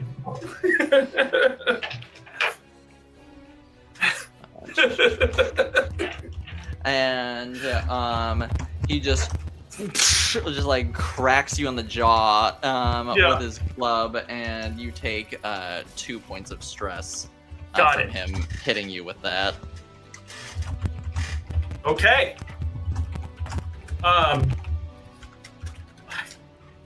Well, he's going to he's going to try to hit back, I think. To like go, okay, he clocked me in the jaw, and now I'm angry, and he's going to attack back. So he's not honestly trying to make a scene or anything. He's still trying to just clobber this guy in a way that will allow him to continue to on his way. He doesn't care about like beating the shit out of him or anything. He just wants him out of his way. So yeah. So that he's going to take another swing with the blackjack and try to drop this guy. Okay. All right. Fight. I'd say fight swiftly or forcefully. I will allow either in this case. Okay. We are going to go with swiftly, and because he wants to get this done quickly. He's running out of time. And I did roll a 3. Okay. So I also rolled 17. We're not going to talk about that. But I rolled a 3. So like, yeah. He's it's not clean, but he did get, at least make contact or do something that maybe dazed this guy a little bit. All right. Yep. You. And you swing. Let me make note of this real quick. Okay. Yep. You hit him with your blackjack, and he's like, oh my God. And he's gonna swing at you with his club again.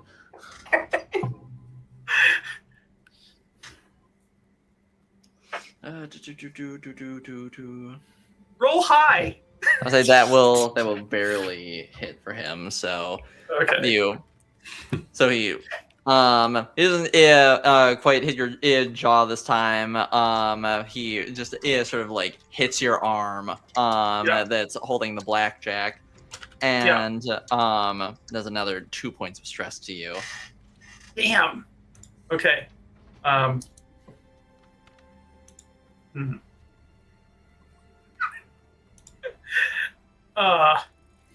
worried that if I take another round at this, he's going to clobber me for 2 more stress, and then he's going to be down. So, I mean, maybe he'll run, like run away. Okay, because I'm worried about his stress right now because this could get ugly. So that's kind of probably what he will do. He's gonna deploy his survival skills now, and get away from this bad situation. All right. And drop the and basically like if he can arm his device and drop it, he'll do that too. But if that's too much, I'm fine with him just running. Yeah, I'd say if you're just dropping it where you are, I'd say that's fine. Okay. I'd say you can just drop it at your feet. He's just gonna drop everything, drop it and make sure it's armed and then and then Well, run. presumably it's been armed this entire time. Right. Yeah. So yeah. So make me a move swiftly roll as you try Okay. to escape the situation. Can I, because this is a matter of survival at this point, could I interest you in survival swiftly? Survive swiftly. Yeah. Right? It feels a little bit like a survival situation at this point. Yeah. I'll say it might be stretching it a little bit, but I don't care. I'll allow it. Yeah. All right. Sounds good. Okay. That is a 6 and a 1. Nice. Exactly. Yeah. Yeah. So you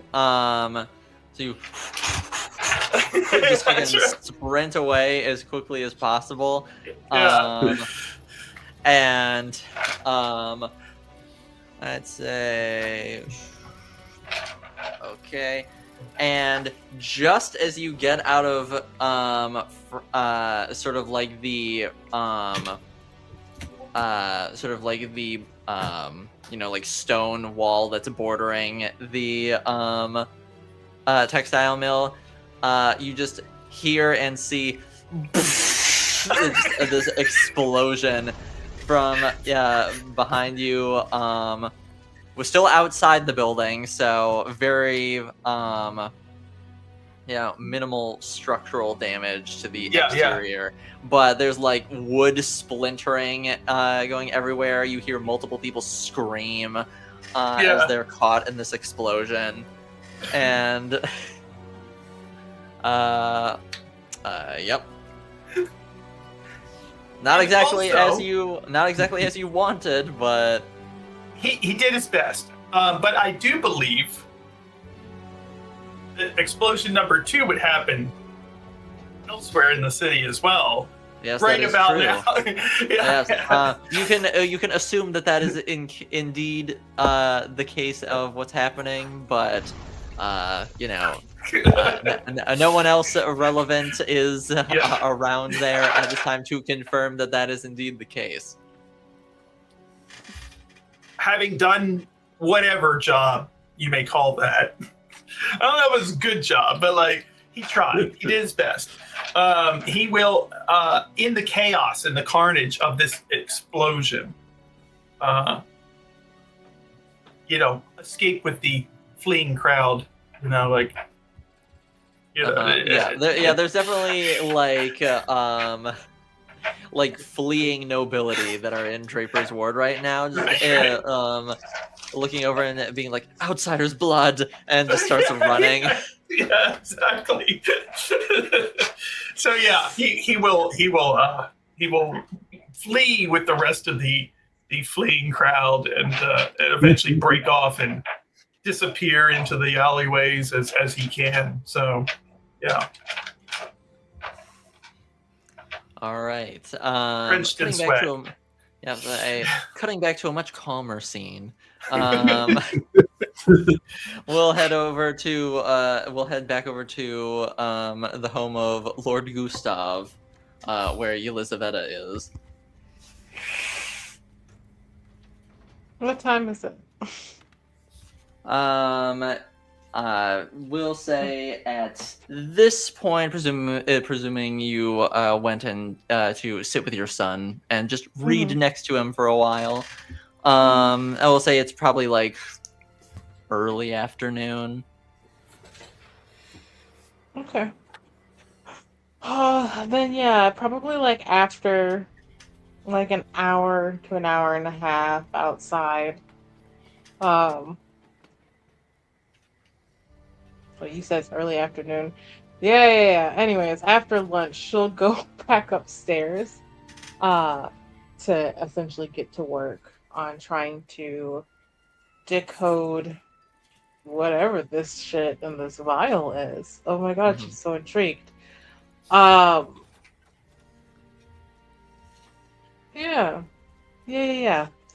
Just gonna do that. All right, make me a study, either cleverly or carefully roll. I was like, I should invite Dima to watch me work, but I was like, no, you don't need those skills, maybe. You don't All need right. those skills, maybe. You don't need those skills, maybe. I'm sorry, you said study what? Carefully? Study carefully or cleverly, your choice. We'll do cleverly. She's feeling pretty smart. It's like I poisoned myself last night. Carefully, who needs it? What is the die type that we roll again? D20s.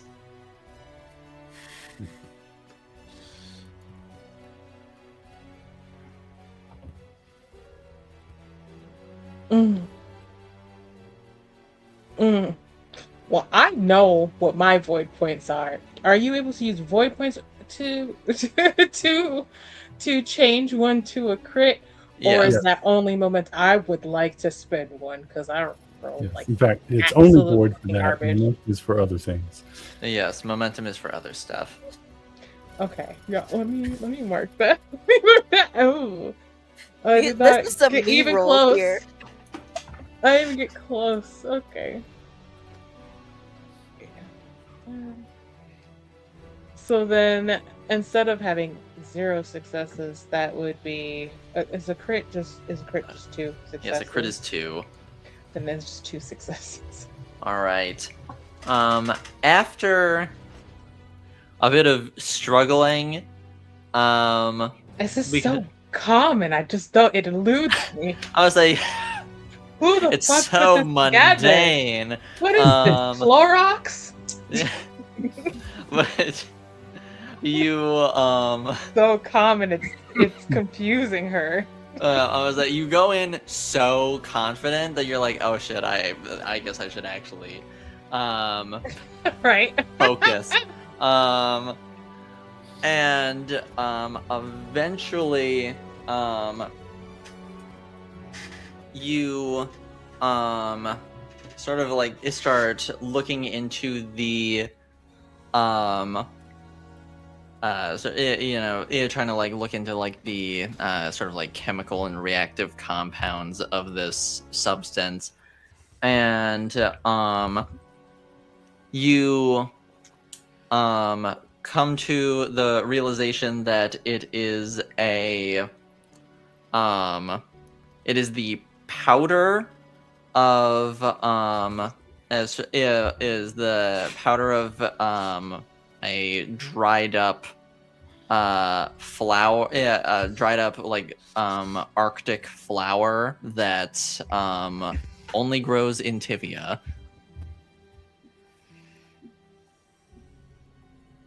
That some use as a relaxant in small doses to sort of like ease muscle and joint pain.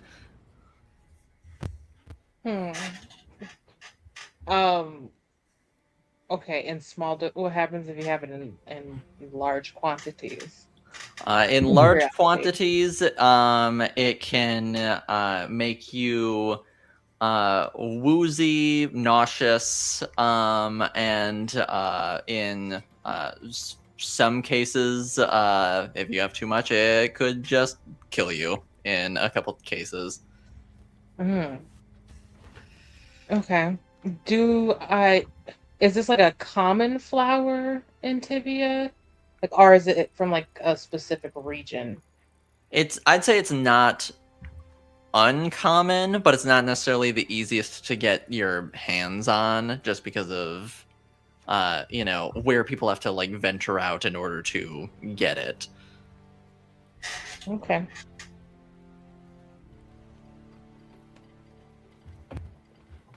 I guess I should swing by the office then. Okay.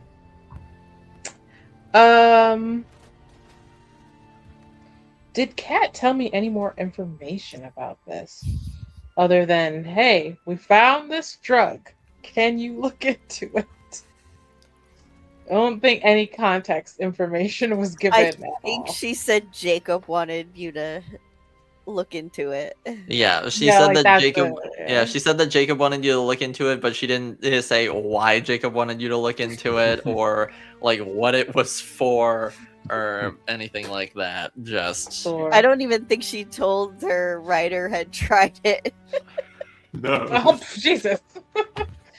Then the alien's just like, well, then if it was Jacob that wanted me to look into this, then I suppose I should go to the office and speak to Jacob.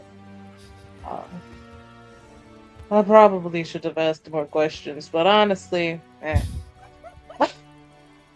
And so yeah, so then Elizabeth will just kind of prepare to step out for a bit.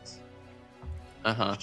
She will tell Dima that she'll go and find him and just say, I need to go and deliver a package to a client. And hopefully it shouldn't take too long, maybe about 2 hours. Okay.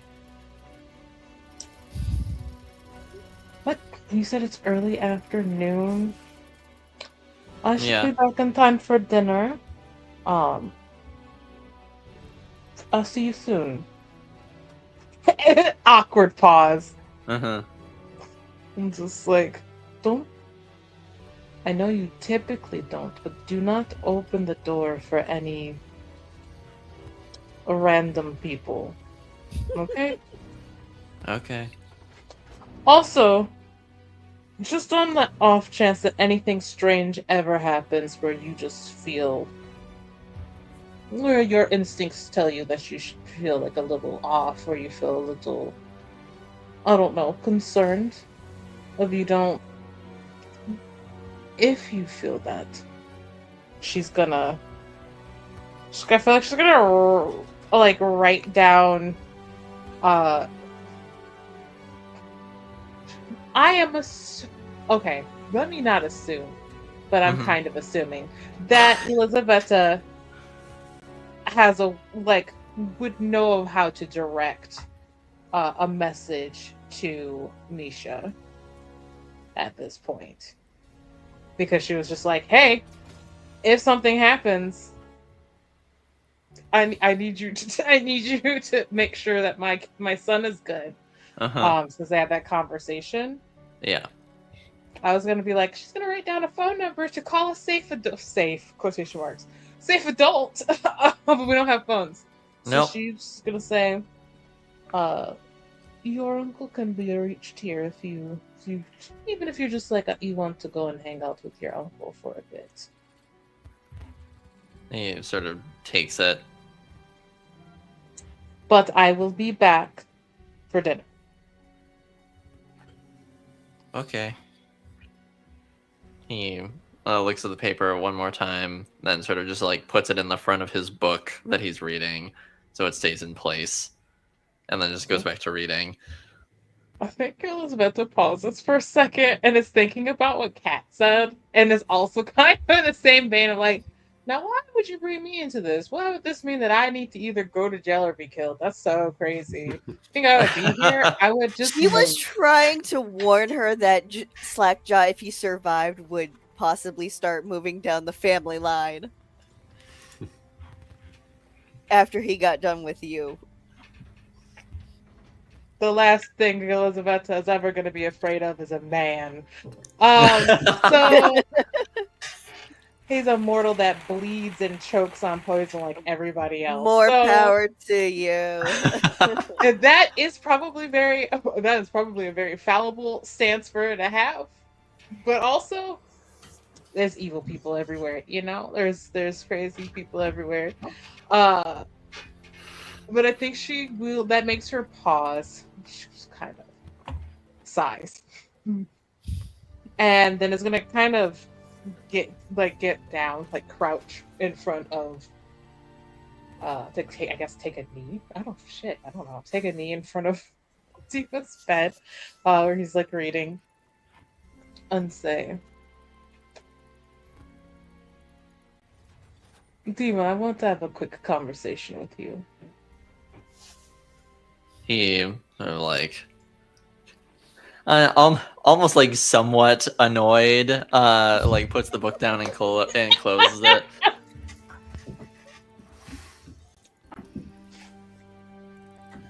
Yeah.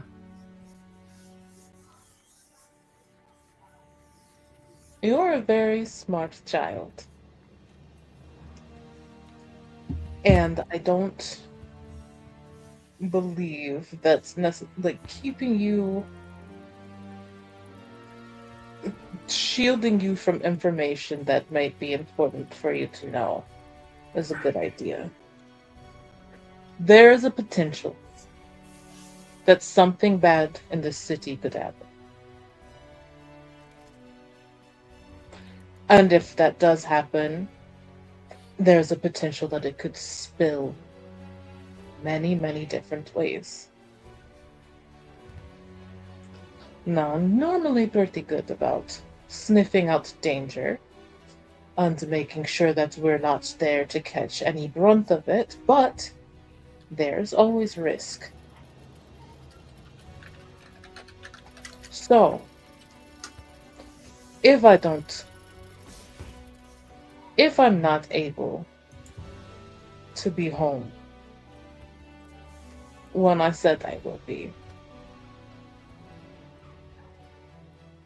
contact your uncle. Do you understand what I'm saying? Yeah.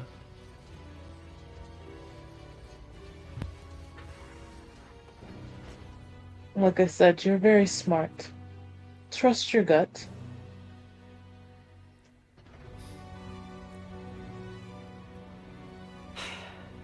I will.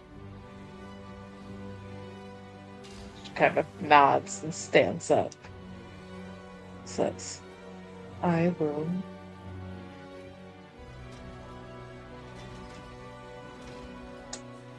I will see you later. And she thinks, should I hug this child? Yes! She thinks about it.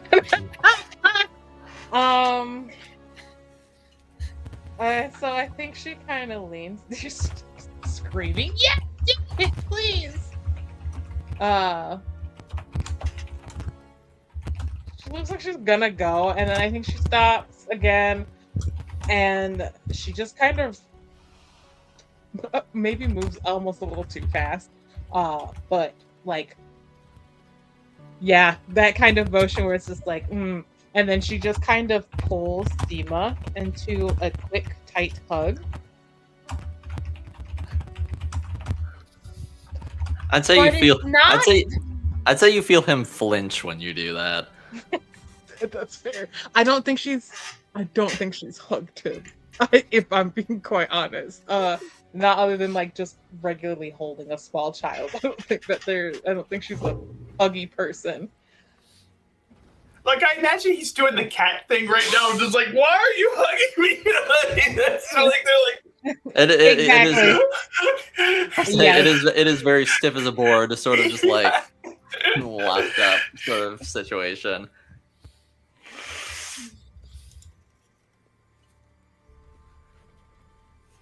It's the most awkward yet adorable hug ever.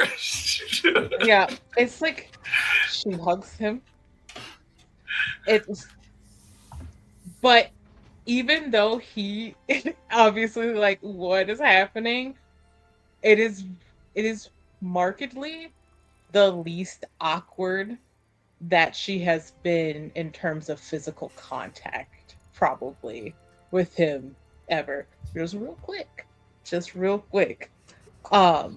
And just he would hear, I am not a great parent.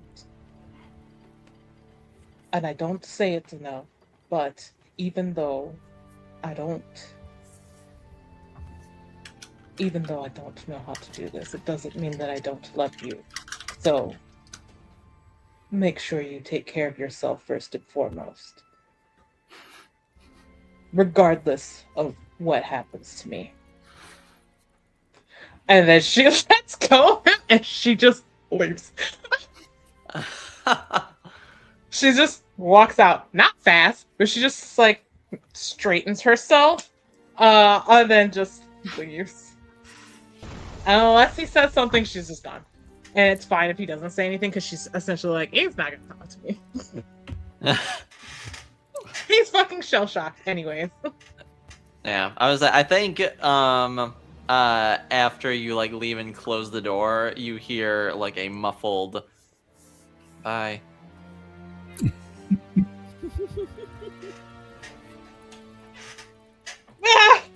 It's breaking my heart.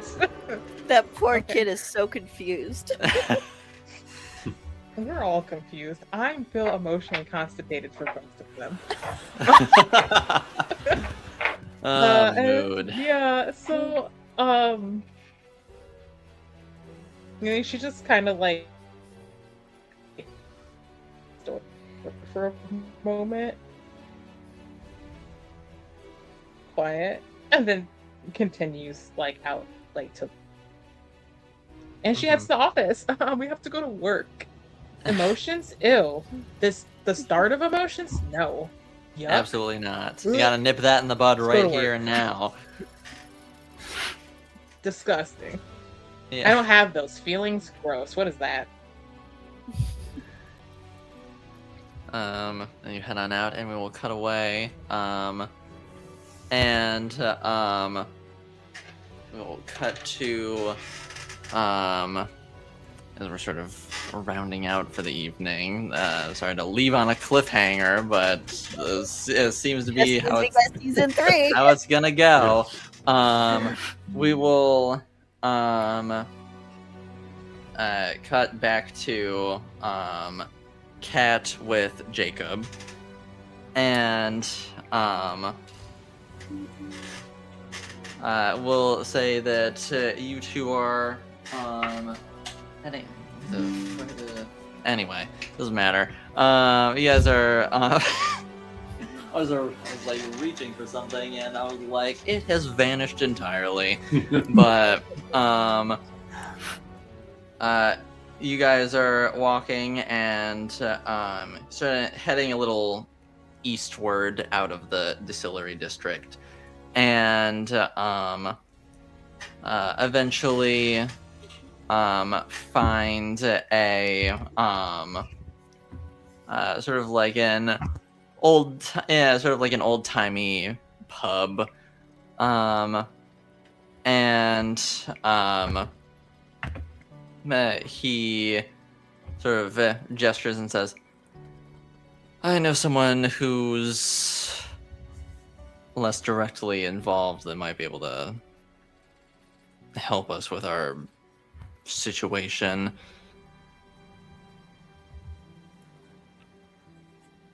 Well,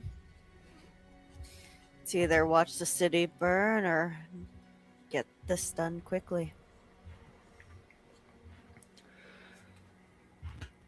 All right, and he opens the door and holds it open for the lady. She'll sneak in. And he walks in right behind you. And at this time of day, it's pretty sparse. It looks like there's only like one guy in there who's like a regular customer, and then the other, The one who's grown into the bar stool. yeah, the one who's just there all the time, the one who's the mainstay of the establishment, and the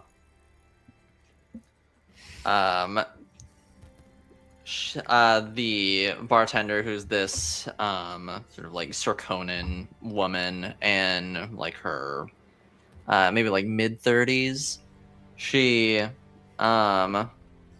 looks and sort of like gives that like customer service smile as you walk in, and then sees Jacob walk in and immediately is like, oh. And she then sort of like looks over to the regular and says, Skip, why don't you take off for maybe half an hour or so, I gotta talk. And she he looks at her and then looks over to you two and says, got it. And he stands up and sort of like gives both of you a polite nod as he walks out the door. And she just says, Jacob, what do I owe the pleasure? And he just says, Jasmine, pleasure. Denoting this is the woman who also bet against him twice. And he sort of just takes a seat at the bar. And he sort of gestures to you and says, this is Kat. And she sort of just gives you like a nod, like a hey. Kat will give her another as she gets onto her own stool. So what's this about? And Jacob says, so you know about what happened, clearly. She says, clearly, the absolute disaster that was that, pit fight. And he says, yes, that one.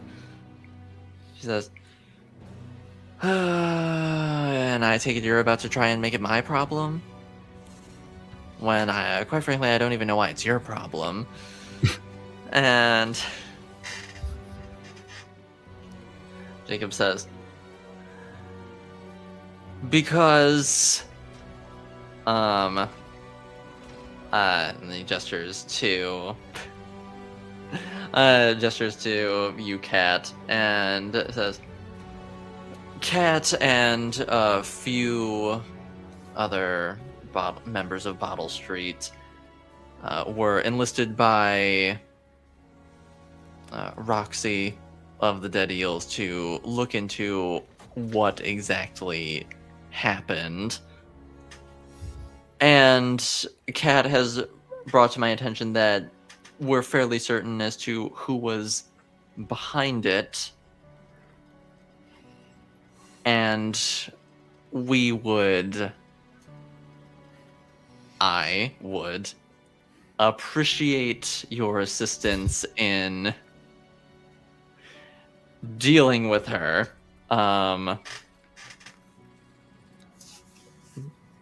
In a way that she won't see coming.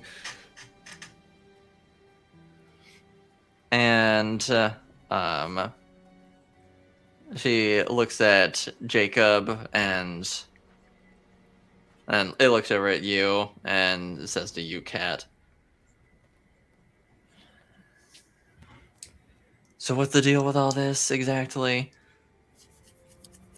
Let's just put it this way. Someone lost money and decided to make their own fun, which is less fun for all of us. And unfortunately, the one who did it is tied to someone useful, but would not make a move against her. I know what I'd do with her if I could, but, I'm a talker, not a fighter. And she sort of like leans onto the bar top and says, and what would you do with her? I'd make sure she was hurt just enough that she could feel every fish bite. And she sort of like leans back and then looks to Jacob and says, I like her.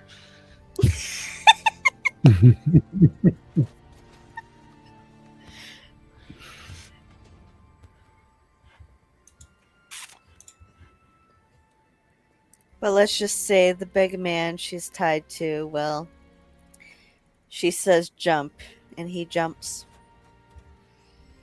Whipped dog situation. Yes. Possibly very abused. Mm.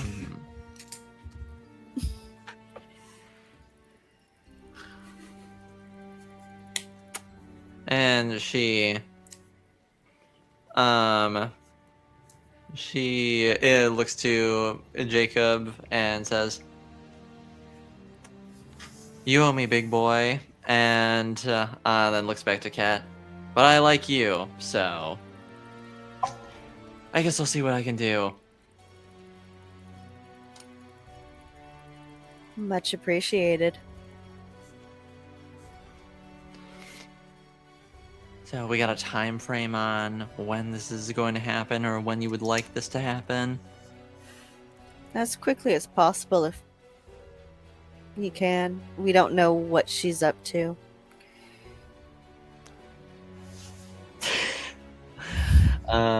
Exactly.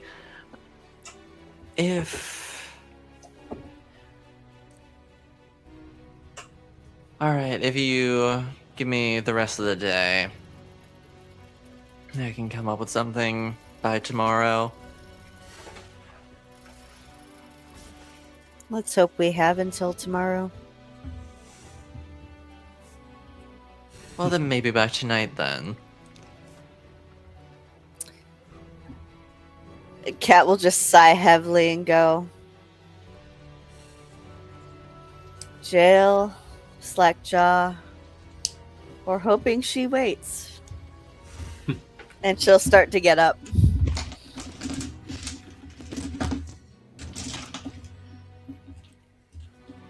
And she'll sort of like light a cigarette as you guys are heading on out. And she says, "See you tonight, I guess." She takes a drag of her cigarette as the two of you walk out. And that is where we will stop. No! So the next episode is sometime next year, right? Yeah? I guess we'll find out.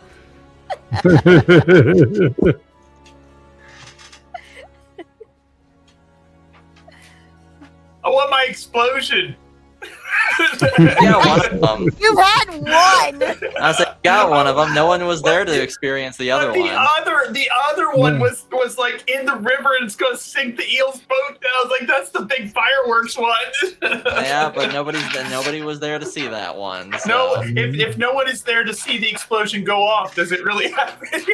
I think definitively yes. Does it make a sound? Also, I think definitively yes. Yeah, we'll start hearing some rumors in a little while. Yeah. Yeah, just being like, so some shit went down at multiple places in the city. So crazy. I can't believe you've done this. Oh my god. Kat knew something was coming. Yeah. Yeah, she just didn't know exactly how soon. Yeah. Can we blame it Or on Tibby and what? start a war? Yeah. This is exactly like yeah, no, I'm not going to spoil it. But like, yeah, she's taking the framing situation to another level. Okay, but next time, nobody licks me before they start rolling, okay? My dice luck is mine.